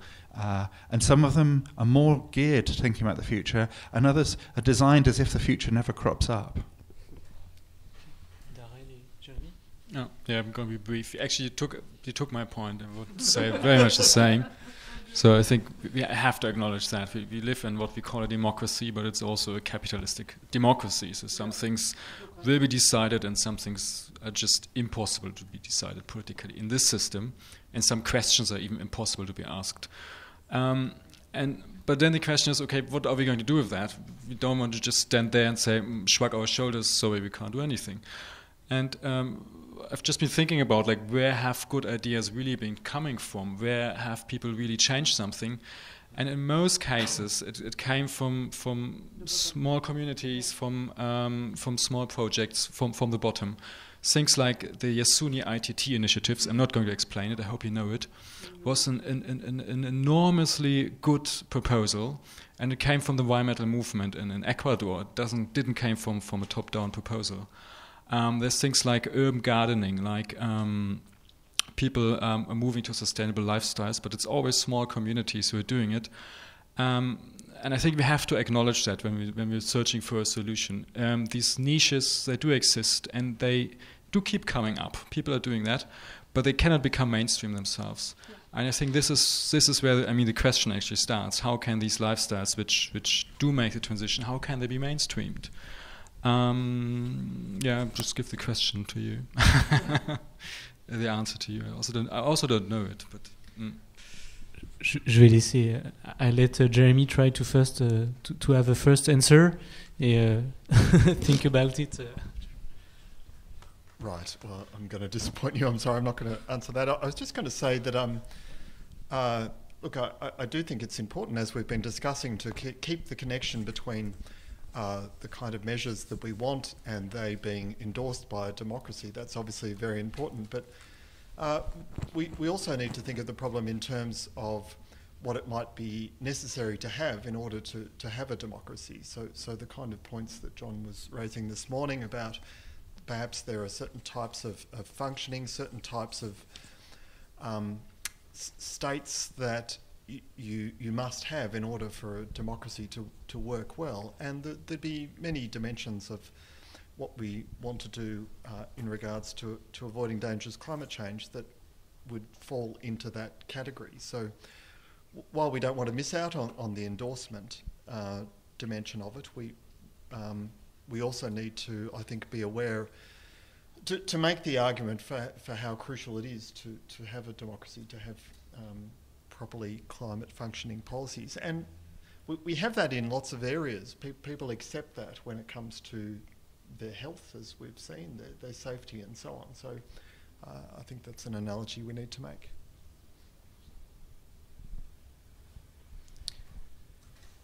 Dernière intervention, et puis après on passe aux discussions, aux questions de la salle. So clearly, the moral case for democracy stands independently of climate change, and there's good moral reasons to want democratic arrangements that don't have anything to do with whether or not they service climate change. It seems to me it's sort of an open empirical question whether or not more democracy is going to produce greater climate change awareness or not. And I'm not as confident as maybe some of you are that is the case, but it might be. And I certainly don't think the United States is truly a democracy. It's at best a very deformed democracy. But what I want to say now is informed by the United States experience, which is that the attempt to legislate robust climate change mitigation in the United States failed when it went through the normal legislative process. Not to say that the normal legislative process in the United States is very democratic. Of course, money plays a huge role in it. But the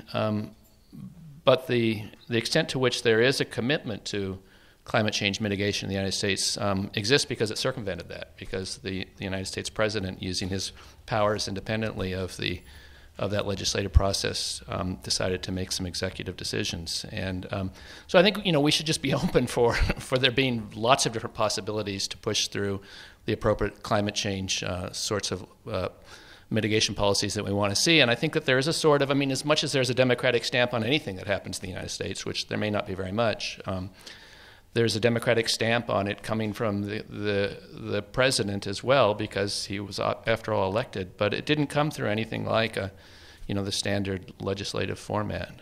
So I guess it's just a plea to be open to the possibility of change, even if it's insufficient change, like the change that's coming out of the United States, coming from a variety of different sources.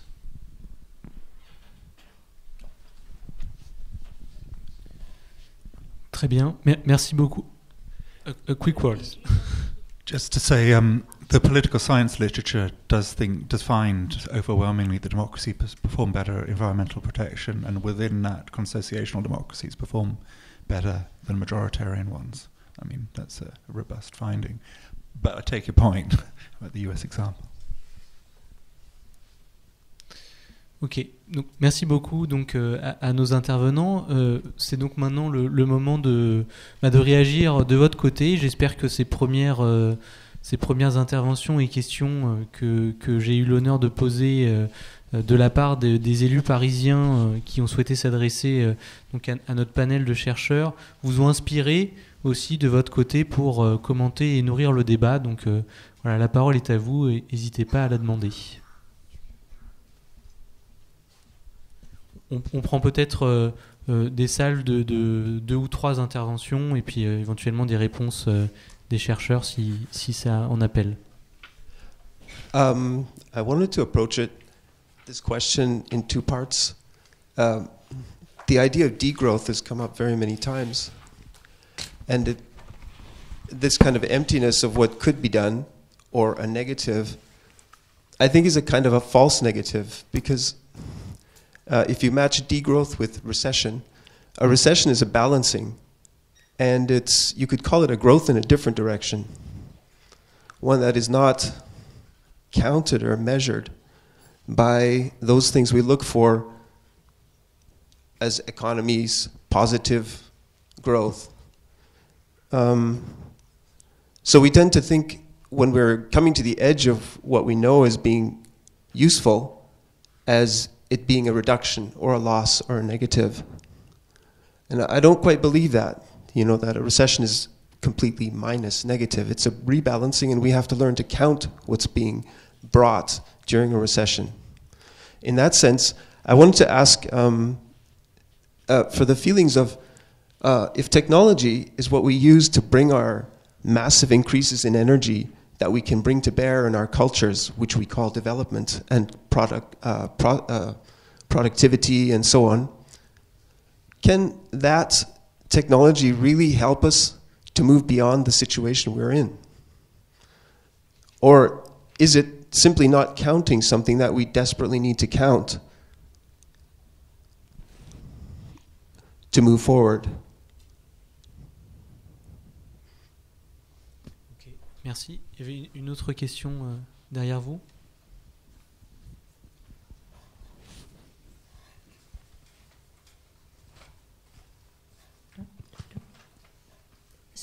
to address the idea of making suffering palatable and in a democratic setting, and this symbolic dimension of consumption. And a lot of people like to save the world. I like to save the world.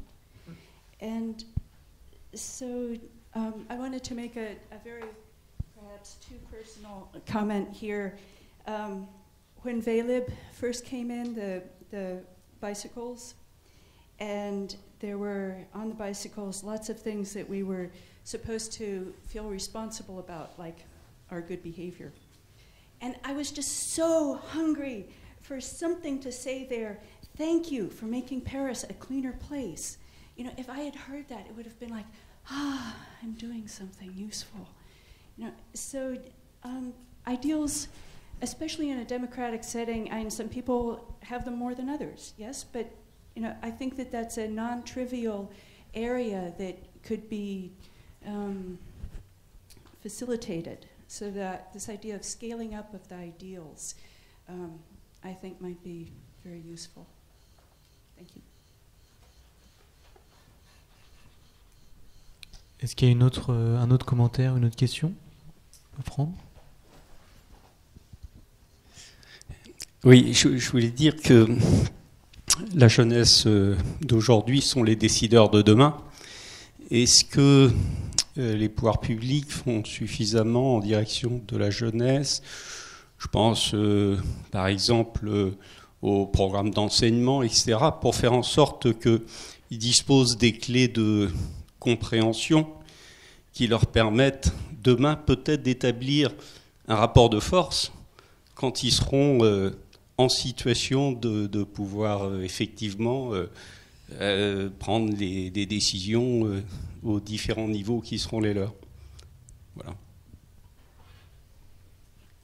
Merci. Est-ce que parmi notre panel d'intervenants, il y a des gens qui souhaitent réagir à l'une ou l'autre des questions, hein? Donc il y avait la question de la décroissance, du rôle de la technologie et du progrès, de l'acceptabilité par rapport à la symbolique de la consommation, et puis la dernière sur la jeunesse. Catherine.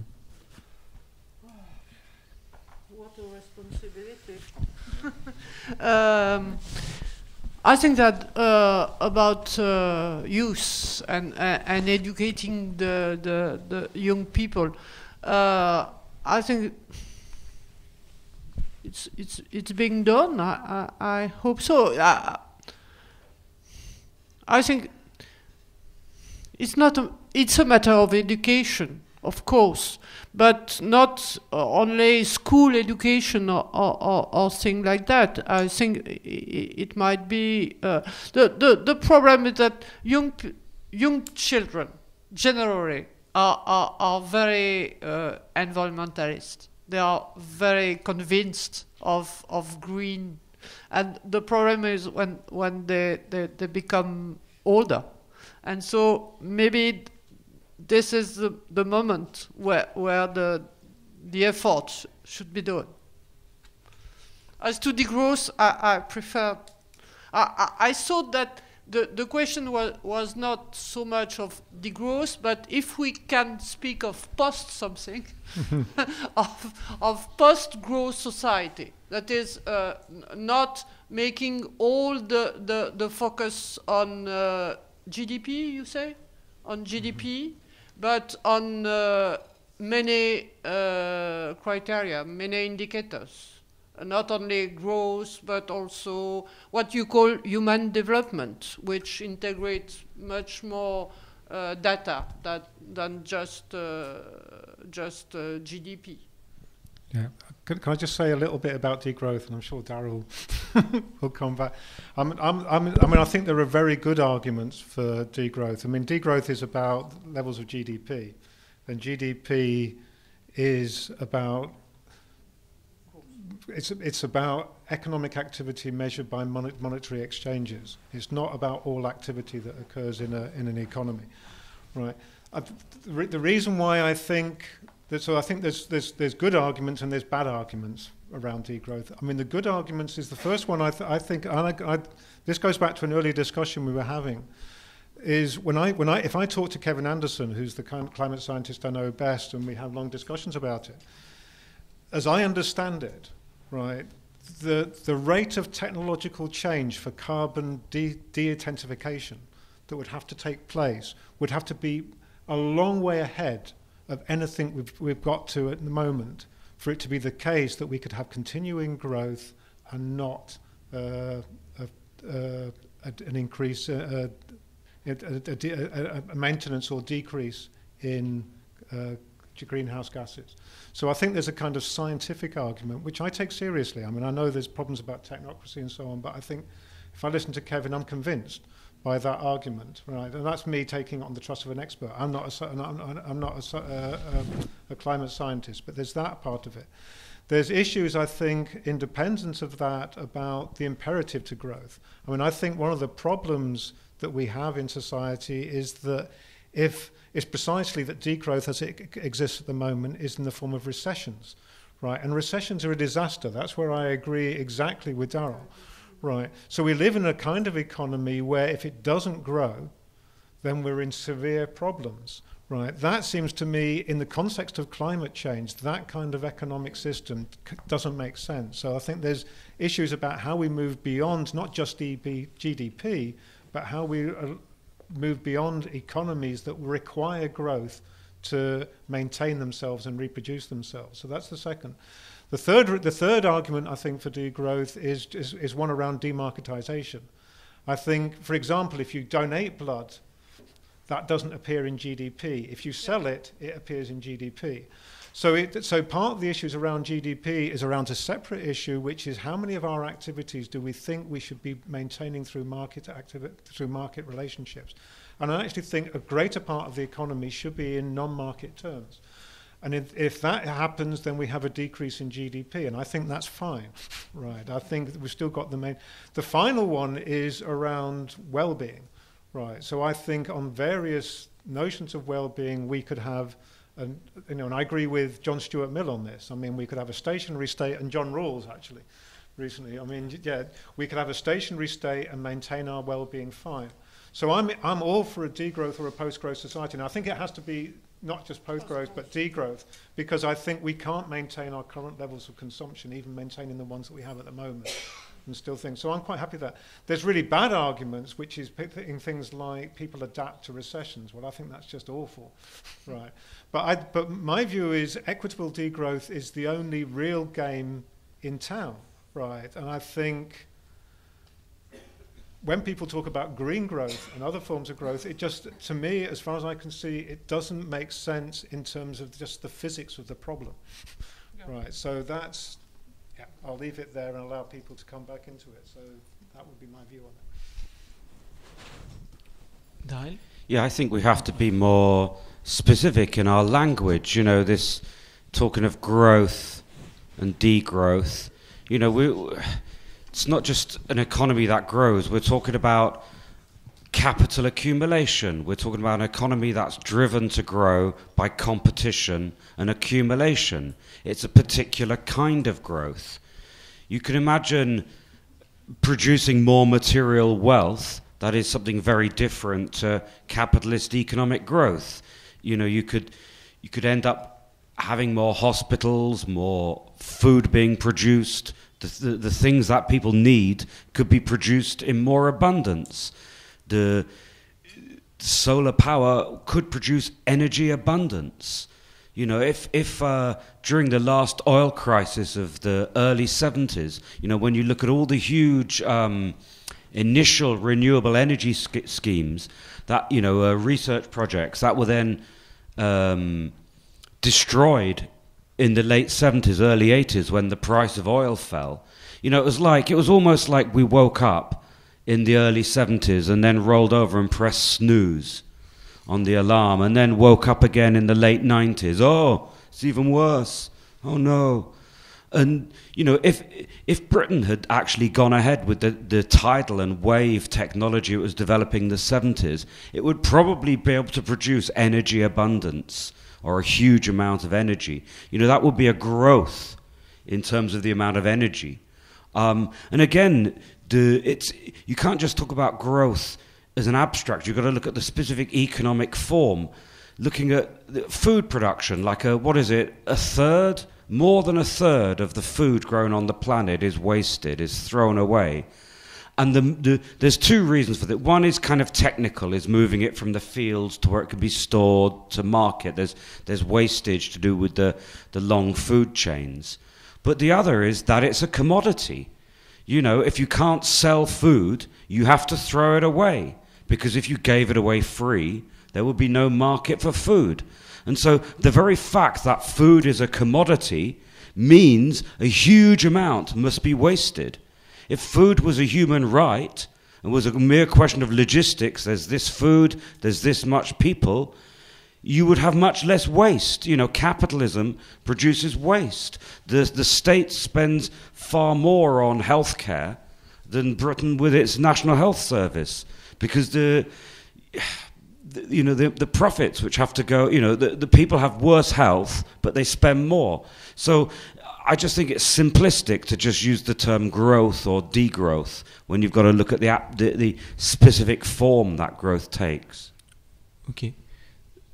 Peut-être, maybe on the other questions about consummation symbolism and... I wanted to get the question on technology, and go on. I think it wasn't addressed yet. I fully agree with the question or with your comment that technology is not simply the solution.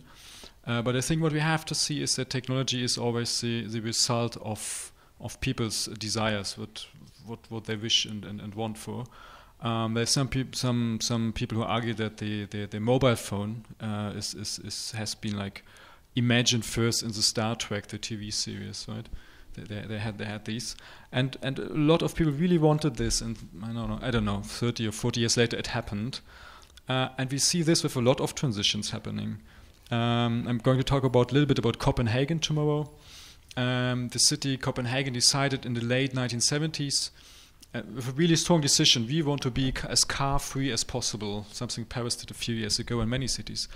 And for this year, for 2015, they wanted to have 50% bicycle traffic. But you see how long it took. It took them 40 years. So this is the word which we haven't heard today. I think is patience. Patience. Yeah. It's urgent, but just you see where this is going to. Like, we are all talking about the perfect solution, right? We're talking in a technical language, which is necessary, obviously, yeah. But this is a very technical discussion. We're looking for like the perfect method, and then we just apply it, and everything is solved. But I think it's the wrong way around. What comes first is a strong decision what we want. And a second example, sorry, I'm torturing you with my favorite example. The German anti-nuclear movement has first said, we do not want nuclear power. We don't care if there's no alternative, we just don't want it. And then later on, only 10, 20 years later, they could say, oh, here's the alternative, we want renewables. But first came the decision, and I think we see that with many transitions, with technological transitions, with social transitions. There has to be a strong collective willpower to say and to stick with that for a long time, what you want, and then the technology actually materializes after that.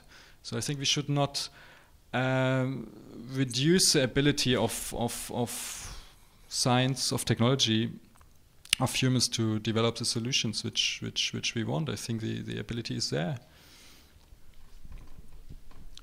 Yeah, maybe could I speak to the question about symbolism? And it seems, undoubtedly it's true that for many people there is this idea of wanting to do something good or to tread lightly on the earth and not do harm.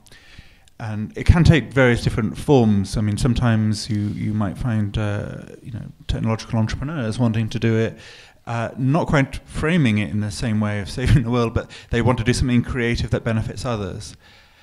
But I remember meeting some business people from California who are working on clean technologies, and I said it was fabulous, it was saving the world, and they just looked at me as if I was insane and said, no, we're going to make an absolute killing. We're going to make lots of money this way.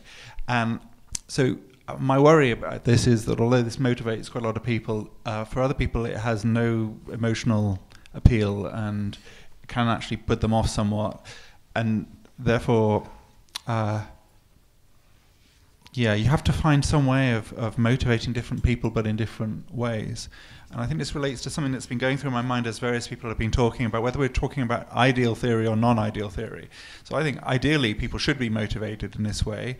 Ideally people should reduce consumption. Ideally some people should reduce consumption, not the 1.8 billion who have no access to electricity. Ideally people shouldn't waste. But I am pessimistic that people are going to, learn the lessons of these. So I see there's a slightly tragic scenario where you think, well, this continued economic growth, GDP, isn't making people happier. I think Easterlin is right. It's ecologically harmful, and yet people aren't willing to do the things, or the governments aren't willing to initiate the policies that would. So this leads me to thinking a clean technology innovation has to be an essential part of it for those people who won't reduce their consumption, or their governments won't reduce their consumption. And there are worries about rebound effects and so on. But I think thinking in non-ideal terms pushes me in that direction. But I suppose the plea generally is for us to keep differentiating between when we're thinking about what would I do if I ruled the world, from what is politically feasible in the world given current motivations. And we can challenge people's consumption patterns all we want, but I know John. Can I just make a very small comment on that one? Right, yeah.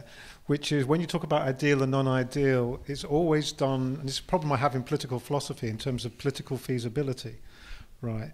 I think there's also physical feasibility. So when I listen to Kevin, I'm thinking about what's actually physically realistic. And so if you talk about technological changes, the point is that the levels of technological change and carbon de-intensification that would need to occur is just way beyond. And it might be it happens, and my optimistic moments, because I think that's the most likely thing to happen, I think, okay. But actually I think that's an ideal theory as well. It's an ideal theory in a different sense, because it's idealizing away from rates of technological change and the physical preconditions. Yeah. And so there's different senses of ideal theory, and there's a sense in which people turn around to someone like me and say, be realistic, meaning be politically realistic. And I want to say, be realistic, be physically realistic, right? Yeah. And I think one of the problems we have is actually a real conflict between two notions of feasibility, of kind of physical feasibility and political feasibility, and they may conflict in various ways. And that's the tragedy. Je vous propose qu'on redonne la parole, à la salle, à ceux qui veulent ajouter des propos. Faites attention aussi à bien parler dans le micro pour la traduction, parce qu'il passe par le canal micro, donc faites attention à parler dans le micro. Oui, juste... ce qui a été évoqué montre déjà toute la complexité du problème, la diversité des enjeux, etc. Il y a un point que je voudrais ajouter, c'est la question des différentes sociétés qui sont apparues à travers les différents choix qui ont été faits par certaines sociétés. Et évidemment, la société allemande a réussi une percée technologique qui est tout à fait remarquable, mais cette percée technologique, elle est liée à des conditions sociopolitiques et historiques, en fait, qui sont des conditions tout à fait particulières. En France, on est clairement dans une situation très nettement différente. Les enjeux aux États-Unis évoluent maintenant en direction de l'affrontement politique très très marqué entre les républicains et les démocrates sur des questions effectivement comme le climat, où là aussi on voit émerger des enjeux sociaux tout à fait spécifiques. Donc cette complexité, cette diversité sociologique, bon, je ne parle pas de la Chine, je ne parle pas de l'Afrique, etc. Cette diversité sociologique, elle est aussi à prendre en considération. C'est-à-dire que la question de la société ne se pose pas simplement comme... je reviendrai à ce qui a été dit, par exemple, sur la croissance ou la décroissance. La question de la société est tout aussi complexe et tout aussi diverse et hétérogène que peut l'être la question, effectivement, de la question de la croissance, par exemple, ou comment dire, de ce qui a été évoqué sur le GDP, etc. Voilà, c'est juste un commentaire que je dois faire. Et il y a là une difficulté, enfin, c'est la difficulté d'une certaine façon qu'on retrouve au niveau de la COP, par exemple, évidemment. C'est-à-dire comment des pays qui sont dans des logiques avec des situations extrêmement différentes, extrêmement variées, extrêmement contradictoires, comment ces pays peuvent évidemment réussir à s'accorder sur des choix qui soient des choix plus ou moins partagés, disons. Merci.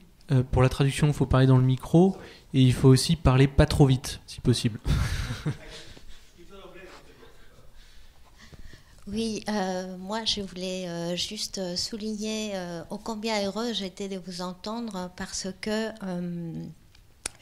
en tant que chercheur en droit de l'environnement et donc juriste, je travaille depuis de longues années sur la question de la justice environnementale, notamment la justice climatique. Et très récemment, nous avons commencé à faire le lien avec la question du bien-être, le bien-être de l'homme et le bien-être de l'environnement. Question que vous avez soulevée tout à l'heure.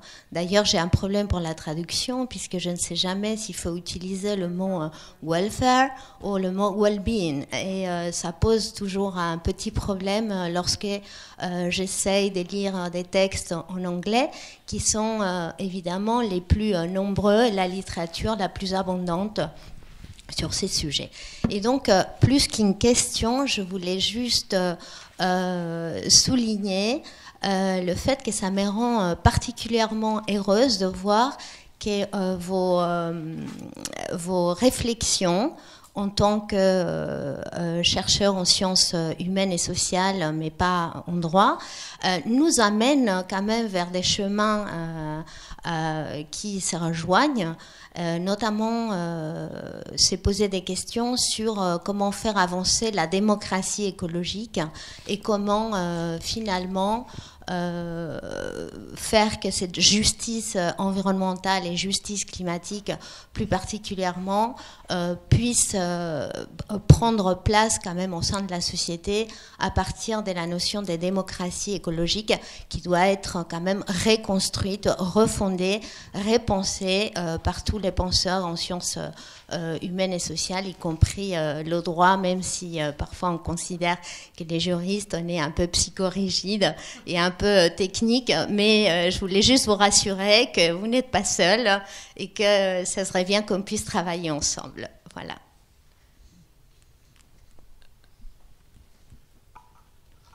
Bonjour, et je voulais également remercier chacun des intervenants à la tribune pour leur très intéressante intervention.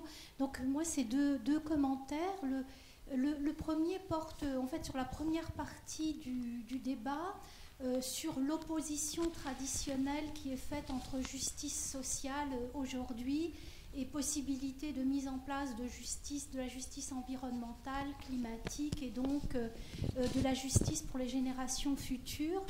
Alors j'ai été, je dirais, je voulais tout simplement dire que modestement, je partage ce qui a été dit parce que je pense que contrairement à des idées reçues, c'est véritablement en défendant la justice sociale aujourd'hui, en prenant le parti des droits des plus défavorisés aujourd'hui, que l'on va défendre aussi justement les générations futures, c'est-à-dire en travaillant sur les inégalités et en les limitant parce que en réalité, c'est pas parce que les pauvres consomment mal qu'on a des difficultés environnementales, c'est parce que les plus riches consomment beaucoup trop et, je dirais, dégradent notre environnement et nos ressources. Et je pense que c'est là que le lien doit se faire. Et donc, c'est en travaillant sur la justice sociale aujourd'hui, de manière plus déterminée, pour que ces inégalités,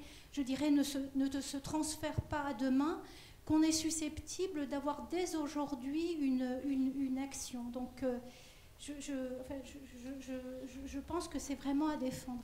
Après, il y a toute une partie du débat où ce sont beaucoup les questions motivationnelles, individuelles qui ont été abordées. Et je dois dire que ça m'a un peu...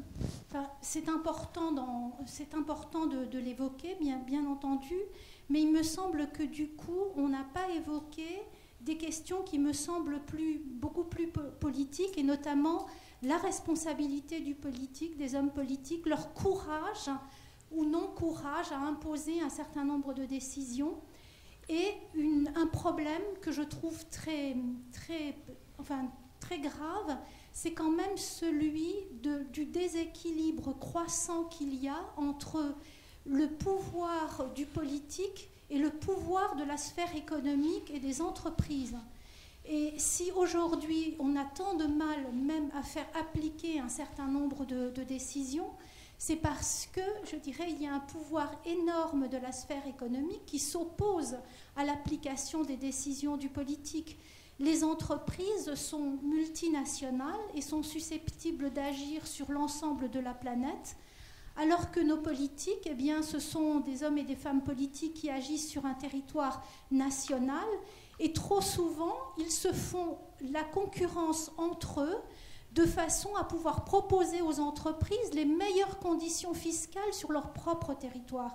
Et moi, j'aimerais qu'on en parle peut-être un tout petit peu, ou peut-être plus largement, parce qu'il me semble que c'est quand même un des points centraux de difficulté quant à la mise en place de conditions aussi de démocratie et d'avancée des questions de justice environnementale. Merci de votre écoute. Très bien, je pense que là on a des questions très importantes et très intéressantes pour les quelques minutes qui nous restent. Peut-être en reprenant dans l'ordre la question de comment on concilie des sociétés qui ont des préoccupations différentes et qui, sur le sujet du climat tel qu'il sera posé par exemple pendant la COP21, doivent se retrouver sur des solutions communes, consensuelles. Est-ce que quelqu'un veut réagir là-dessus ?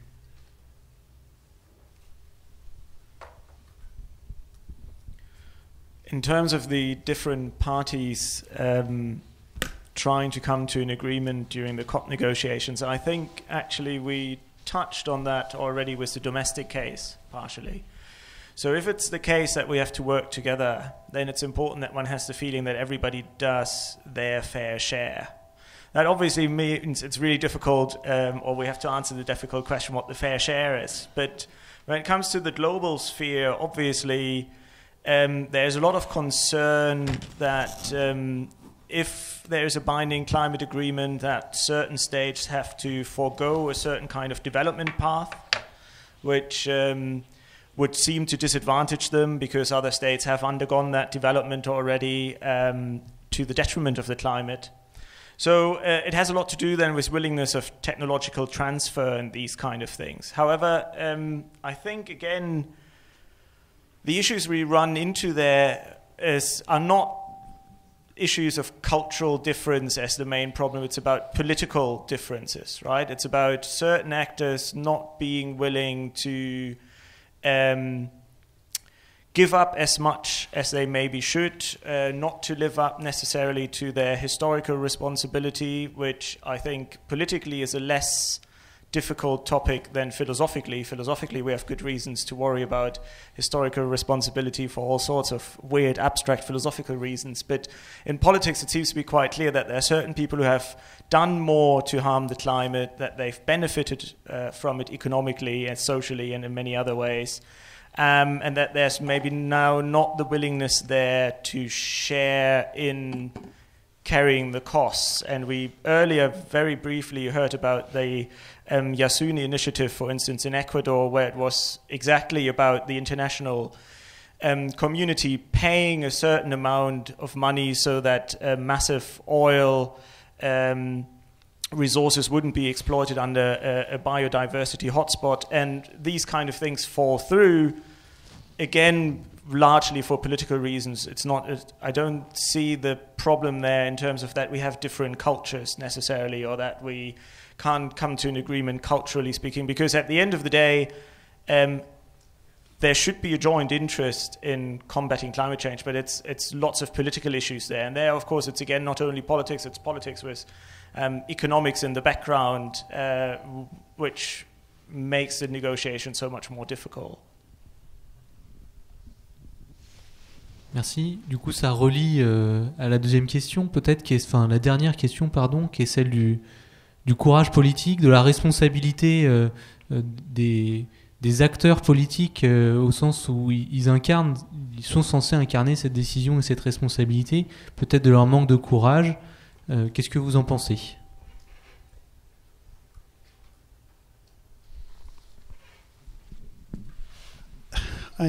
I sort of sympathise with the notion of courage, and I can think of examples where I like the courage that politicians have have displayed. For example, when we had a congestion charge introduced into London, I think that took a lot of political courage by the Mayor of London at the time, in the face of a lot of opposition.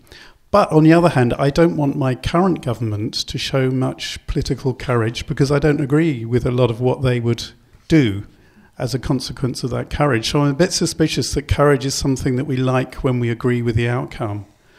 So we could say that our government is being very courageous in trying very, very hard to persuade both French and Chinese investors to establish a new nuclear power station, a series of new nuclear power stations in the UK, in response partly to climate change concerns, or at least rhetorically. That could be seen as an expression of political courage, but it's not one that I agree with. So I don't like that courage. So I worry about the notion of courage as a sort of simple arbiter of a good politician. So yeah.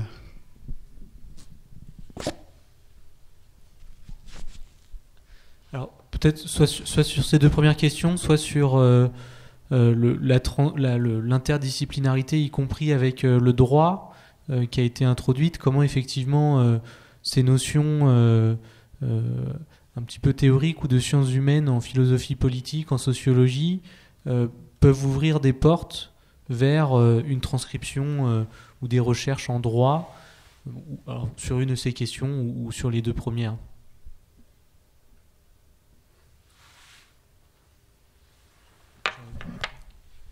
Yeah, just say a few things. I mean, the first thing you asked for a translation about welfare and well-being. I just right. I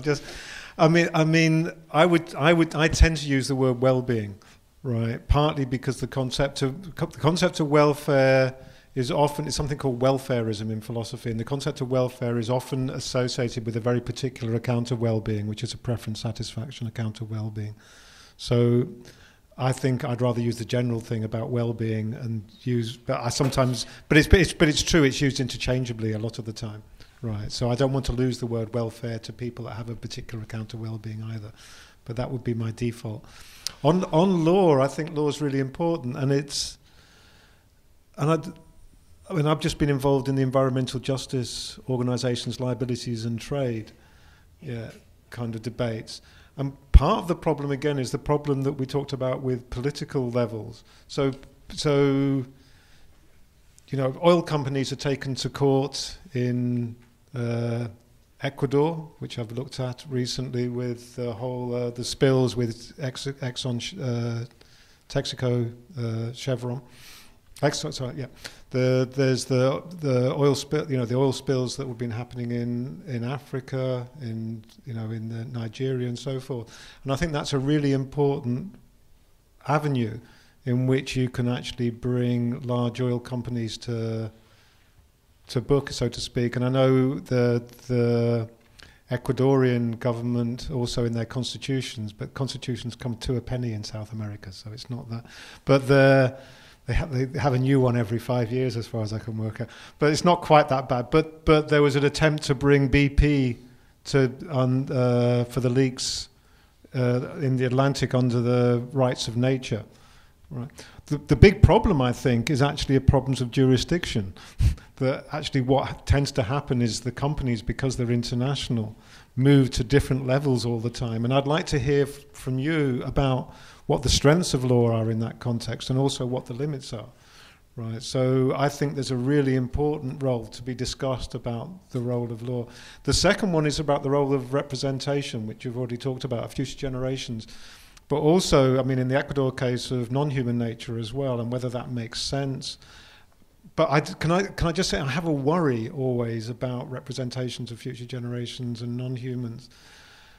And the worry is one in which that's used to override local democratic decisions. So what you do find sometimes is, for example, with nature parks, is you've had huge people excluded from nature parks on the grounds of protecting nature, and you have scientists who claim to speak for nature and moving people out.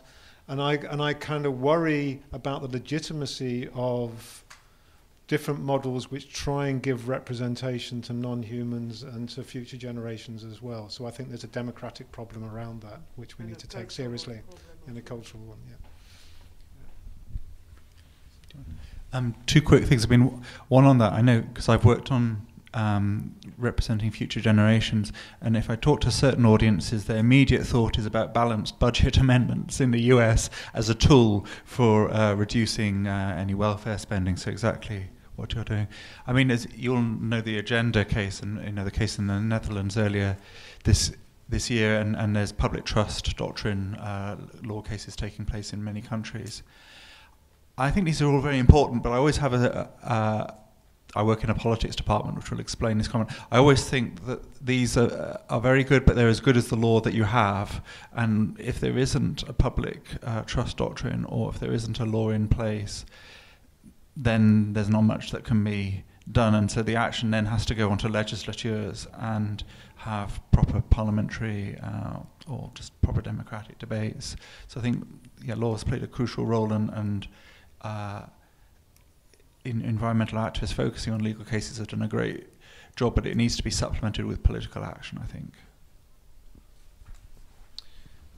Très bien, merci. On peut peut-être prendre une ou deux dernières interventions si quelqu'un souhaite ajouter quelque chose, sachant que dans 5 minutes, on aura aussi ensuite un petit cocktail dans une pièce à côté, donc on pourra aussi avoir poursuivre la discussion de manière un petit peu bilatérale. Mais si quelqu'un souhaite faire une dernière intervention sur Simon.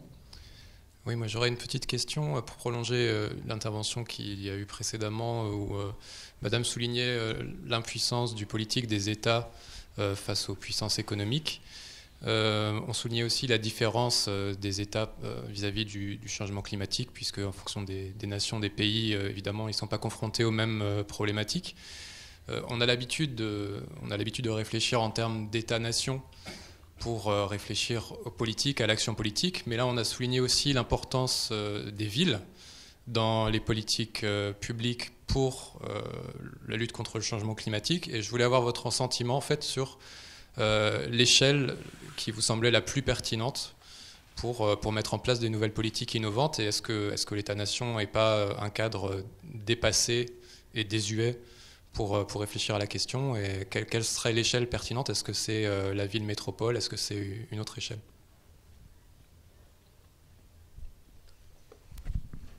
I think that there is not one scale. There are lots of levels and scales. You need an international cooperation. Without an international cooperation, you can do nothing. You need state, you need region. We didn't speak at all of Europe, but I think that Europe was quite important in the progress of the climate negotiation. And of course, cities are strategic as well. We saw, for instance, as the fact that the US didn't sign the Kyoto Protocol did not prevent American states, I'm thinking of California, or American cities to do things. So I think that somebody spoke of the complexity of the situation, and the complexity of the situation require multi-level and multi-actors solution. And we can speak of cities as being, as you did, as being a strategic point to act without depriving upper scale level to be important, as well as the importance of local communities was stressed as well. So I think that we should give up thinking of in French, I don't know how to translate it in English. In French, we speak of y'a qu'à faut que, y'a qu'à faire, faut faire, of the simple solution. It's not a y'a qu'à faut que. way. It's a complex situation. Yeah, I know you cannot translate. If I could just add to that, I agree completely. And I was just remembering that I was at a previous workshop in France outside of Paris where I accused some of the people at this workshop of being urban fetishists. Which was a bit unreasonable because it was a workshop that was about cities. But the point was that people were actively talking about sort of imaginaries of new renewable energy technologies and community ownership and so on. And most of that activity is going on in rural spaces. Most of the sort of renewable technologies are not going to be implemented in cities. You know, there are wind farms, it's offshore wind farms, it's out in the countryside, it's biomass and so on. So cities cannot be disconnected from the flows which come in and out of cities. And it's about the relationships between cities and other spaces which is crucial. So I don't think if we do focus on cities in the way that Larry argued earlier on, we always have to think about them as part of networks and as part of geographies which are far more complex rather than just bounded city spaces. Ok, très bien. Je pense qu'on peut remercier donc notre panel d'intervenants pour cette table ronde.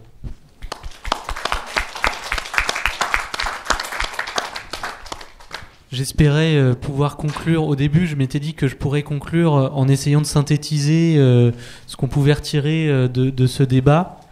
Je vais décliner ou passer mon tour, tellement la discussion a été riche et effectivement porteuse de nombreuses pistes de réflexion.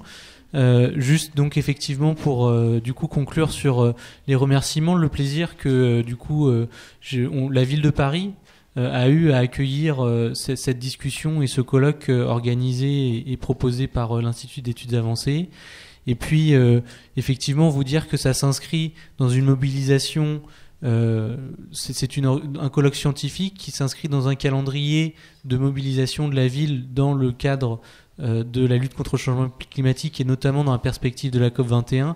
Il y aura d'autres événements, en particulier des événements de mobilisation citoyens qui ont lieu ce week-end avec la journée sans voiture, on en a un petit peu parlé dimanche, avec aussi l'accueil du mouvement Alternativa ce week-end à Paris, place de la République. Donc si certains d'entre vous souhaitent y passer, je pense que ce sera l'occasion aussi de voir un autre aspect de la question du changement climatique, et puis évidemment pour rappeler effectivement l'engagement de la ville en tant qu'institution pour agir dans les politiques publiques qu'elle met en œuvre, dans sa force diplomatique aussi, avec des réseaux de villes. On en a un petit peu parlé, et effectivement c'est des choses qui ont une certaine réalité aujourd'hui pour essayer de faire bouger les cadres, avec aussi une intervention qu'on espère influente verticalement à destination des États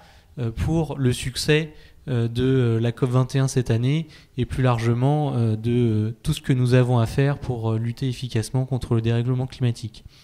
Donc merci aux organisateurs, merci à vous d'avoir assisté et participé activement à la richesse et au succès de cet après-midi.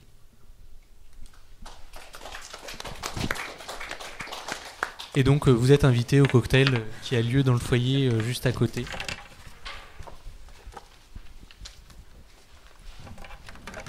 n'oubliez pas s'il vous plaît de rendre les casques. Please don't forget to bring back the headphones. Thank you, it was great.